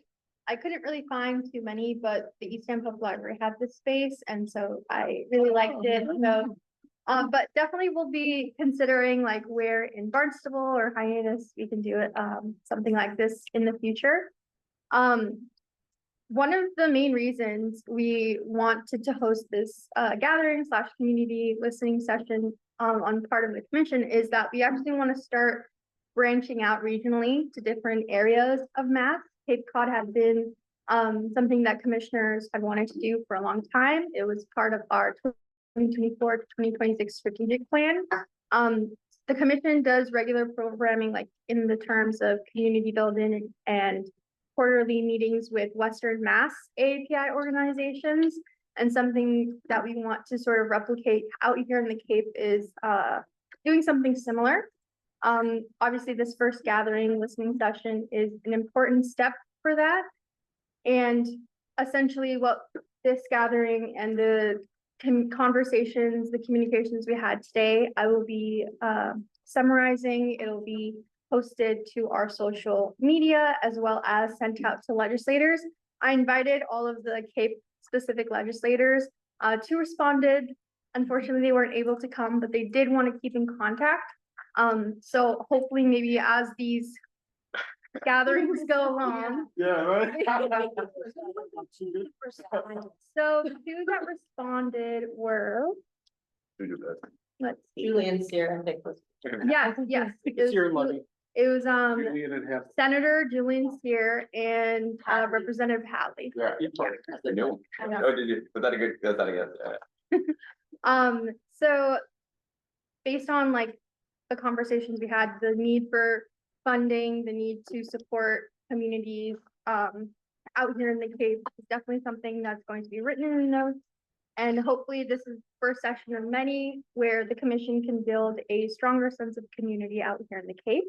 To just wrap up everything, I think some questions that I want to put out there for you all are what's needed, I guess, to build AAPI visibility and infrastructure on the Cape. I know we talked about belonging books, amplified POC, and then we already did start thinking about this, or like who is not in this room right now and how we can bring them into the conversation. So those who are working multiple jobs, maybe those who English isn't their first language. So yeah, I wanted to put that out there and start that conversation as we move to our closing at 2. Another comment I had is, I mean, it's great to have EI, but also just maybe informative, educational sharing time to talk about different Asian cultures, whether it's through food or whatever, you know, to kind of have a better understanding of all the different Asian cultures within Asia, not just, you know, a lot of people just kind of like lump it into China as being Asia. And so having a little more awareness and conversations about that, because, you know, within Asia, there's like so many conflicts and, you know, that's not discussed at all, you know, in the US, Asians are all like, well, they're, you know, there's like wars between the countries, you know, so. Well, here. We should just look at Cape Cod. I think we should do potlucks, and I'd love to host a potluck, and if people come to cons.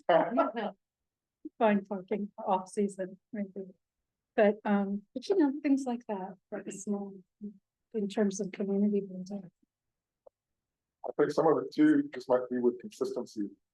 Right, just over time, that when, you know, I think that that has been some of the relationship building has just been You know, if you're just coming out here one time to do something, you know, how much is it worth my time to participate? But I think the more showing up that happens, I think then there is a little bit of a willingness of, oh, well, what is this? Who is this? And so I think there's a little bit more curiosity when there is some consistency over time. And I don't know, I think also like a good way to do it is kind of like open up the platform and be inclusive of other people. You know, you don't have to be like specifically Asian Pacific Islanders to be, you know, part of the group. But anyone who's interested and wants to learn more about it, or, you know, like kind of open it up so it's not like this clique or, you know, a lot of the struggle is going to be shared. It's going to be shared struggle, Yeah. and a lot of similar struggle too. I think so. I feel it too. You know, there's one venue at the college that some of you might be interested in pursuing, and that's the Academy for Lifelong Learning. That's a group that's housed at the college, and it's mostly volunteers that are retired people, but you can present any topic you want, and you can do a one session, they call them courses, but a one session event, where you can do a recurring event, and just listening to some of the talents. That could be someplace, and they have their whole list of who they reach out to when they're offering different courses. If anybody's interested in that, I can get you the connection for who runs it. I don't know off the top of my head because it's not really a college specific thing. It's a branch of the college. They sponsor different things, but that's an area where, you know, I know somebody who just had an interest in one aspect of history and wanted to share, and then he went and he was giving a lecture or a course there. Has anybody gone to any of those at 4Cs? Yeah, they're, and you know, I hear of different things because some of them are hosted in a common space in the building in which I work, and people who are lost and can't find it, Yeah. will say, is this where I'm supposed to be? They always come 3 hours early to get a good seat. So it's they all different topics, and that's a place where you could probably host something, or somebody could run either a discussion or informative session where you would be able to bring more people from this ethnic group.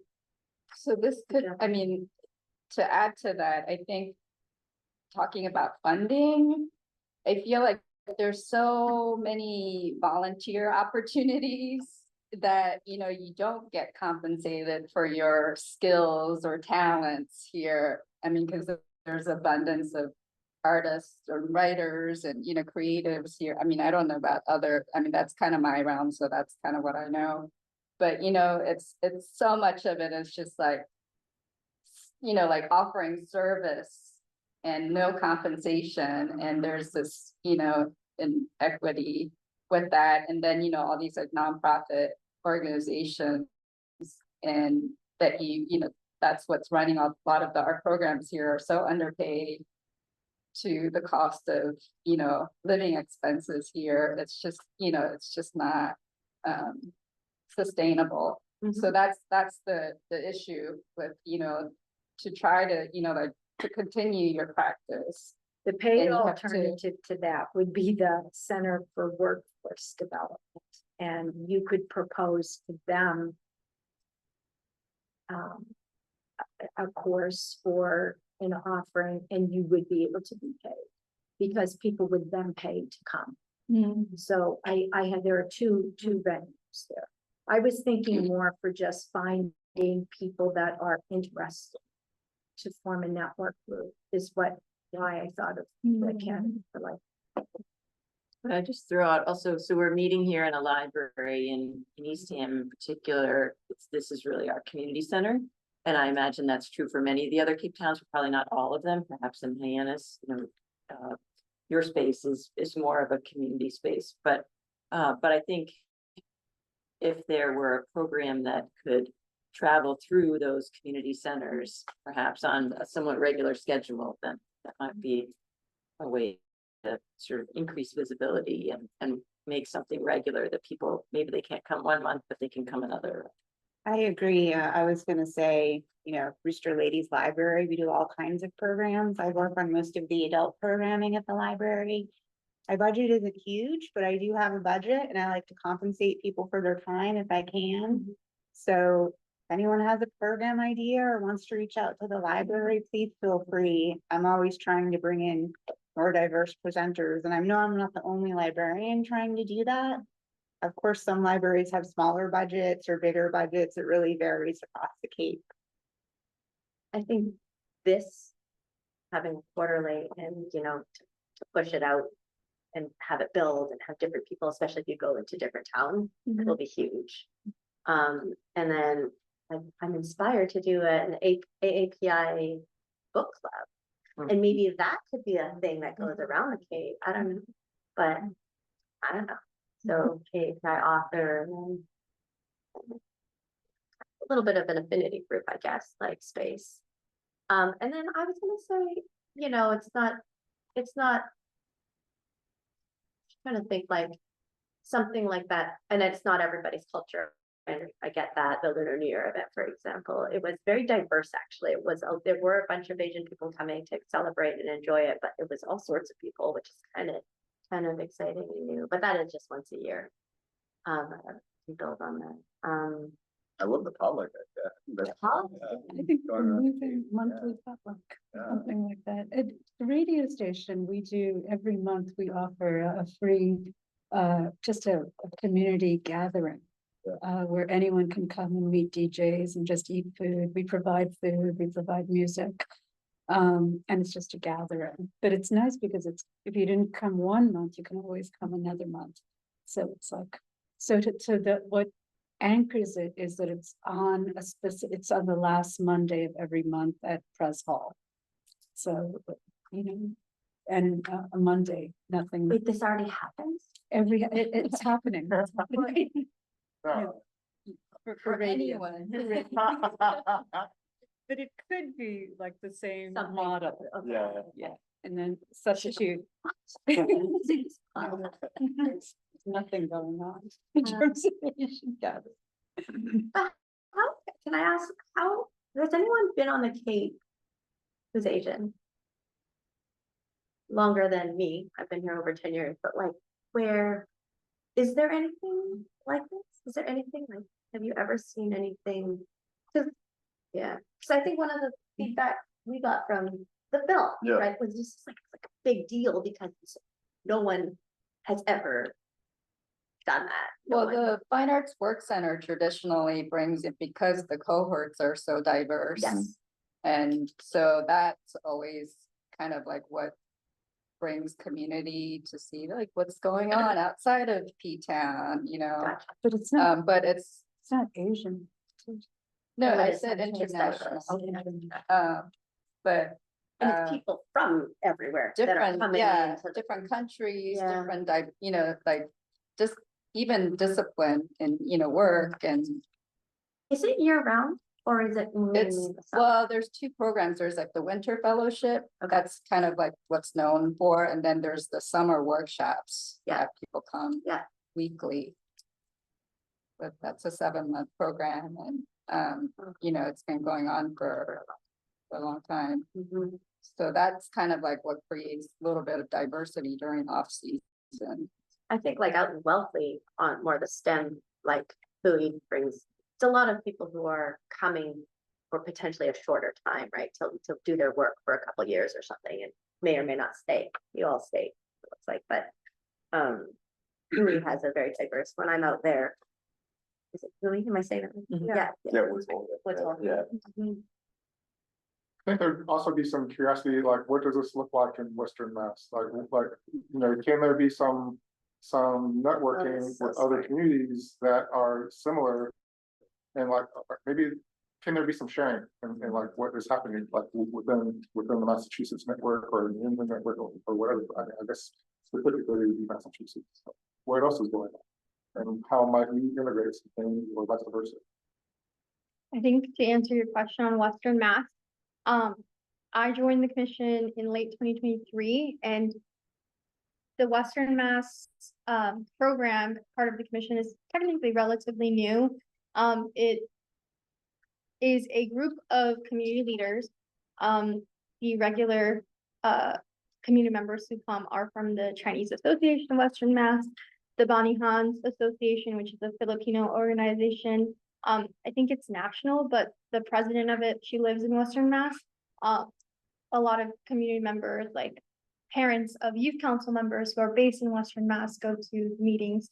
And it's a space where they share upcoming events, opportunities, and just time for them to update the AAPI Commission on what they're doing, how we can support, and then vice versa. Like a big one this past year was the Unity Dinner, where a bunch of Western Mass, actually, community members were honored. And so it's a space where we are able to get together with community members, but they're also able to provide the commission with feedback. So currently, one of the feedback for us was having more hours for the community coordinator who does Western Mass. And we're meeting with, well, we met with them to discuss like what project and potential that may open. And so it's like a continuous space, like we know we're meeting now, and in 3 months we'll meet again, sort of thing. I would also offer, sorry, Leo, I would also offer that we've just opened applications for commissioners, so I would highly encourage you to consider it. It is not paid, unfortunately, but it will open up a huge network and a lot of resources for you to consider, right? And advocate. You can advocate much more strongly for the Cape Cod region. It just opens your eyes to so much. And like any board, it all depends on how much you're willing to give. And you will get a lot out of it. And, you know, we have a commissioner here. Do you want to introduce yourself? I'm so sorry, it was late. I underestimated build up traffic from Newton, but I'm Jennifer Rubin. I am Korean American. I immigrated here when I was 4, and I am a union attorney. Nice to meet everybody. How many commissioner positions are opening up?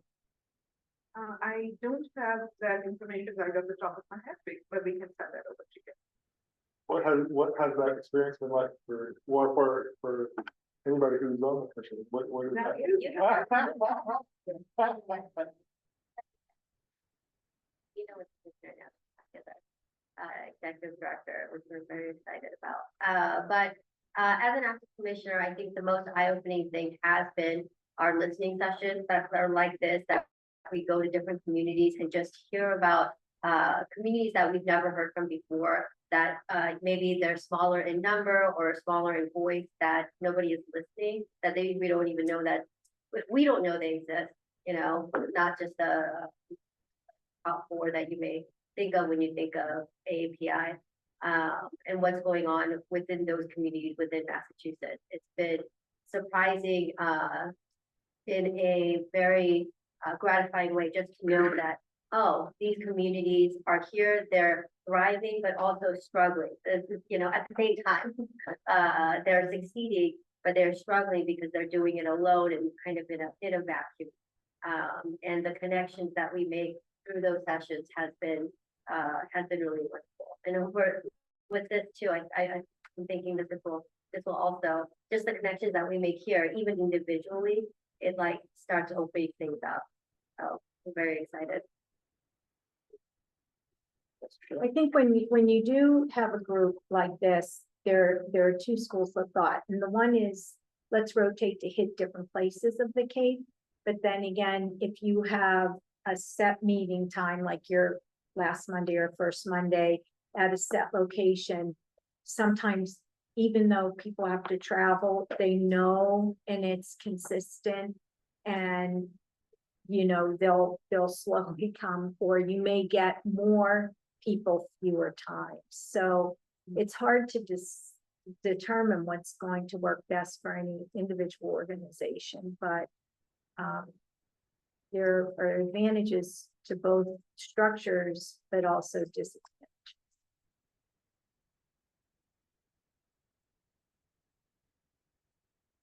I mean, I go for potluck once every 2 months. You know, I think we had two math faculty who were Asian American. One just retired and moved to California to be closer to family. And the other one, I wrote his name down just so I remember that when we go back in September, I'm going to reach out to Aaron Wan to see if he's aware of this. And if he wants, you know, wants to be involved. And he's one of our math instructors who's, I'm thinking he's been at the college at least 10 years. I start to lose track of time because I've been there so long, but and he's quite an amazing guy.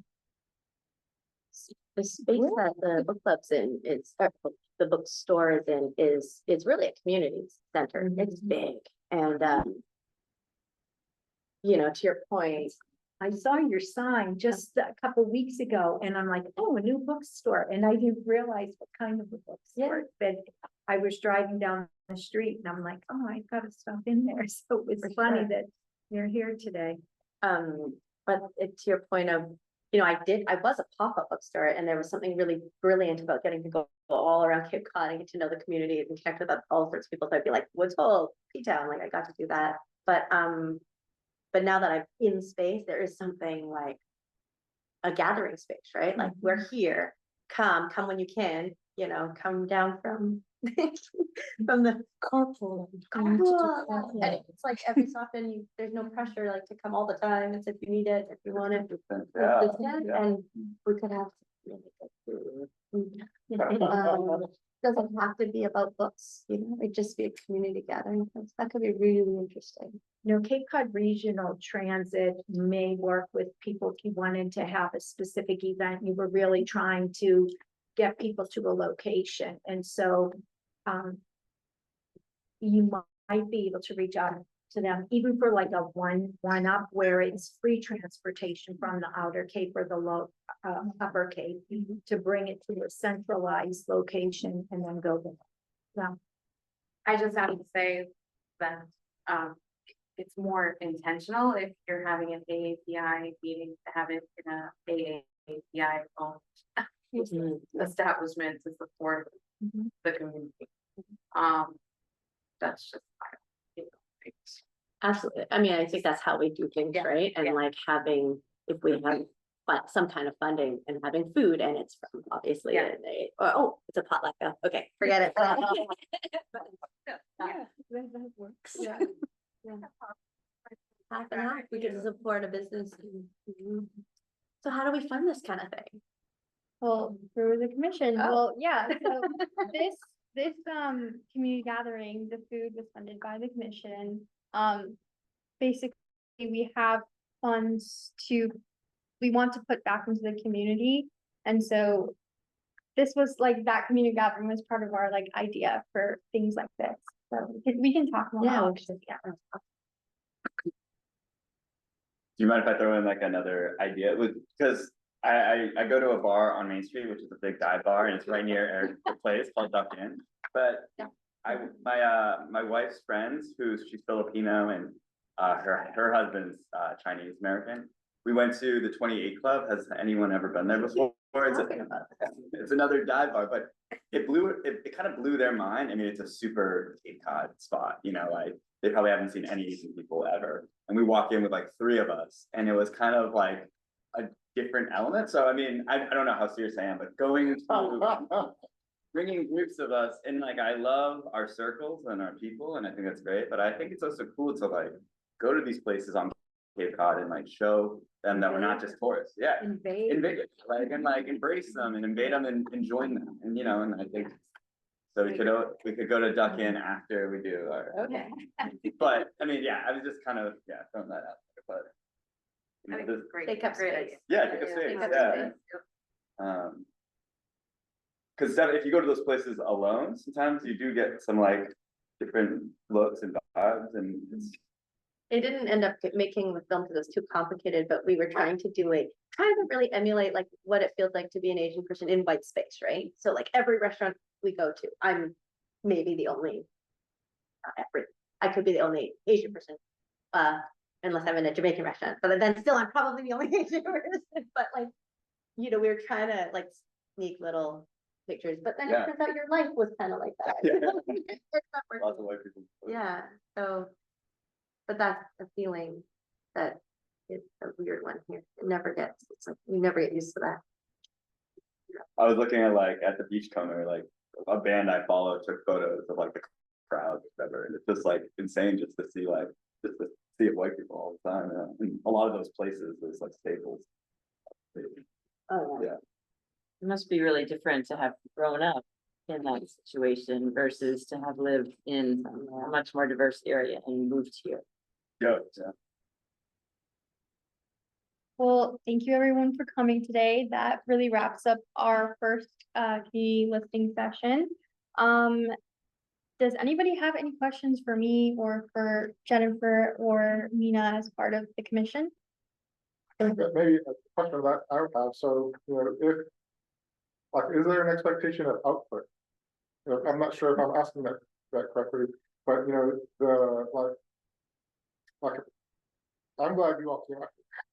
But is there a measure that the API is looking for, or like, what is the kind of, like, what would support AAPI work? And are the things that we could do as a community that might help to incentivize how the API mission participates?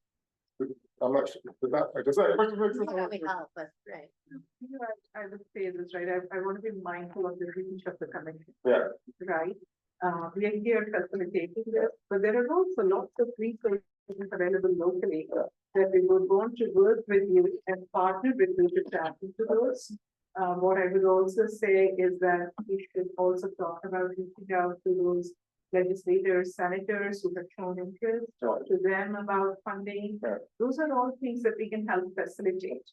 Likewise, we have an AAPI caucus that exists. We would love for them somehow to participate. We would love to invite you to some of the gatherings that we have outside of the Cape Cod if your schedule permits. And you know what a 3-hour drive to come hop. So we would love for you to find community outside here too. So we start there. I mean, some of the things that we are hearing is spaces for belonging, right? But also some of the challenges that you've spoken about with children in schools, or some of the commentary that you've heard many, many decades ago continuing on, right? I've heard about arts. And so a bunch of things that we are hearing, how do we take that back and bring it back in a more structured fashion? And perhaps collectively we think about, after we listen, how do we act to shift that narrative, and just gently holding the fact that we are a commission with certain reach, but together we should be able to do a lot more. Yeah, and probably in a space of collaboration, like talking about doing Sears office or Hadley's office, like we also are part of the community, so we also have connection into Sears office, Hadley's office, and all the other legislators that are here. And it seems like, they do show up in spaces, but also they are going to show up in spaces that they find mutually beneficial. And so when we have voice, then that is when they show up, is when they are hearing from community members that this is important. So I think that there is some space for, what collaboration might look like going forward. I would also add, like, I think a lot of people don't know that the AAPI Commission exists, and that, spreading the word is helpful. If you want to stay engaged with the work that we do, visiting our website, AAPICommission.org, it's on the program and the packet of the results from that. And we do a lot of work, like our policy director, Leela, she's not here today, but she is working on advocating for bills that will bring AAPI curriculum into math schools. So a lot of it is like not knowing about the history of AAPI in the US in math, and it slowly but surely it's moving forward. So that's helpful correction, because then I think, because that is space where there is I think, incentive and momentum to push, especially this legislation, right? Like, that's something tangible that people can rally around, and so it's helpful to know about those things. There are a number of other ways also that we can talk about, for instance, our monthly commission meetings are virtual. You could come in and speak and be, present your voice about your experiences. Or listen at, what are we talking about? Have we done anything with what we have heard? Yeah. Those, you can hold us accountable. So that would also be something we would welcome. And to, Sunetra talked earlier about Western Massachusetts. I would imagine there would be a moon festival coming up fairly soon. So maybe we could add some of you to our newsletter and some of the events coming up. Those might be some other ways. We start off somewhere. Jennifer, thoughts? Any other thoughts?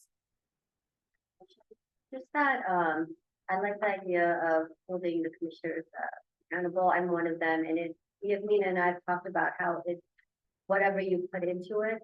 But if there is an accountability from like listening sessions like this, and what we take back from the people that we met with, there's a tendency to kind of like dissipate. So I'd love to I use the word God protecting from everyone so that we can keep up to date. But even the individual connections, like I know I came in late, but I just heard you open a bookstore and like the potluck and the book club, and just to keep that going instead of it ending here is super important. Just that so that there's a follow. So I hope that this first meeting is going to actually lead to a lot more gatherings with you. And I'd like to just offer amplified POCs support whenever you need to disseminate information across the Cape. And also, when you do another survey or anything like that, please, by all means, we'd love to amplify it and share it and make sure that we're helping to broaden the reach. Yes, definitely. Thank you. I'm not sure if there would be an interest in having some student organizations either, because we do have Asian American students at the college, and anybody can start a club or a group, any student, as long as they have a sponsor. And so they just need to gather a faculty member or sponsor. So what I could do is reach out to some of these students that I have direct contact with, or that we have them, and see if there's an interest there. And if so, maybe put them in touch with somebody who knows more than I know. And then if they want to get a student group together informally, I remember, especially during the COVID, I had a student from the Philippines who was a young mom. And then in a couple semesters later, I had another student. I'm thinking, oh, they're both from the Philippines and they're both are young moms. And so independently, I said, I have another student. Do you want me to see if she's interested in connecting, and just connect with them? And they were happy. They met at the playground with their children. And so there are faculty members who have adopted children from Asia. They're now teenagers, the ones I'm familiar with, but there could be student groups. And I think getting the young people is key. You know, I can't speak for anybody but me, but I'm old, no one wants to listen to me. But if the young people think of it, they're the ones you want to be active. Yeah, the commission actually has a youth council. Oh, good. So then I'll look that up. Of and high pass school that students. We actually just closed the application for this year, but we do it every year, during. I'll let Barnstable, I don't know if Barnstable apply, but I'll let Barnstable know that they can think about this for moving forward. And I'll let the college students know to see if there's anything collegially within it. Sounds good. Yeah. Well, thank you everyone for coming. I'd love to take a group picture on that wall if people are comfortable. If not, please feel free to opt out. Why don't you let me take it? No, I got a tripod, so I'll put it on my phone.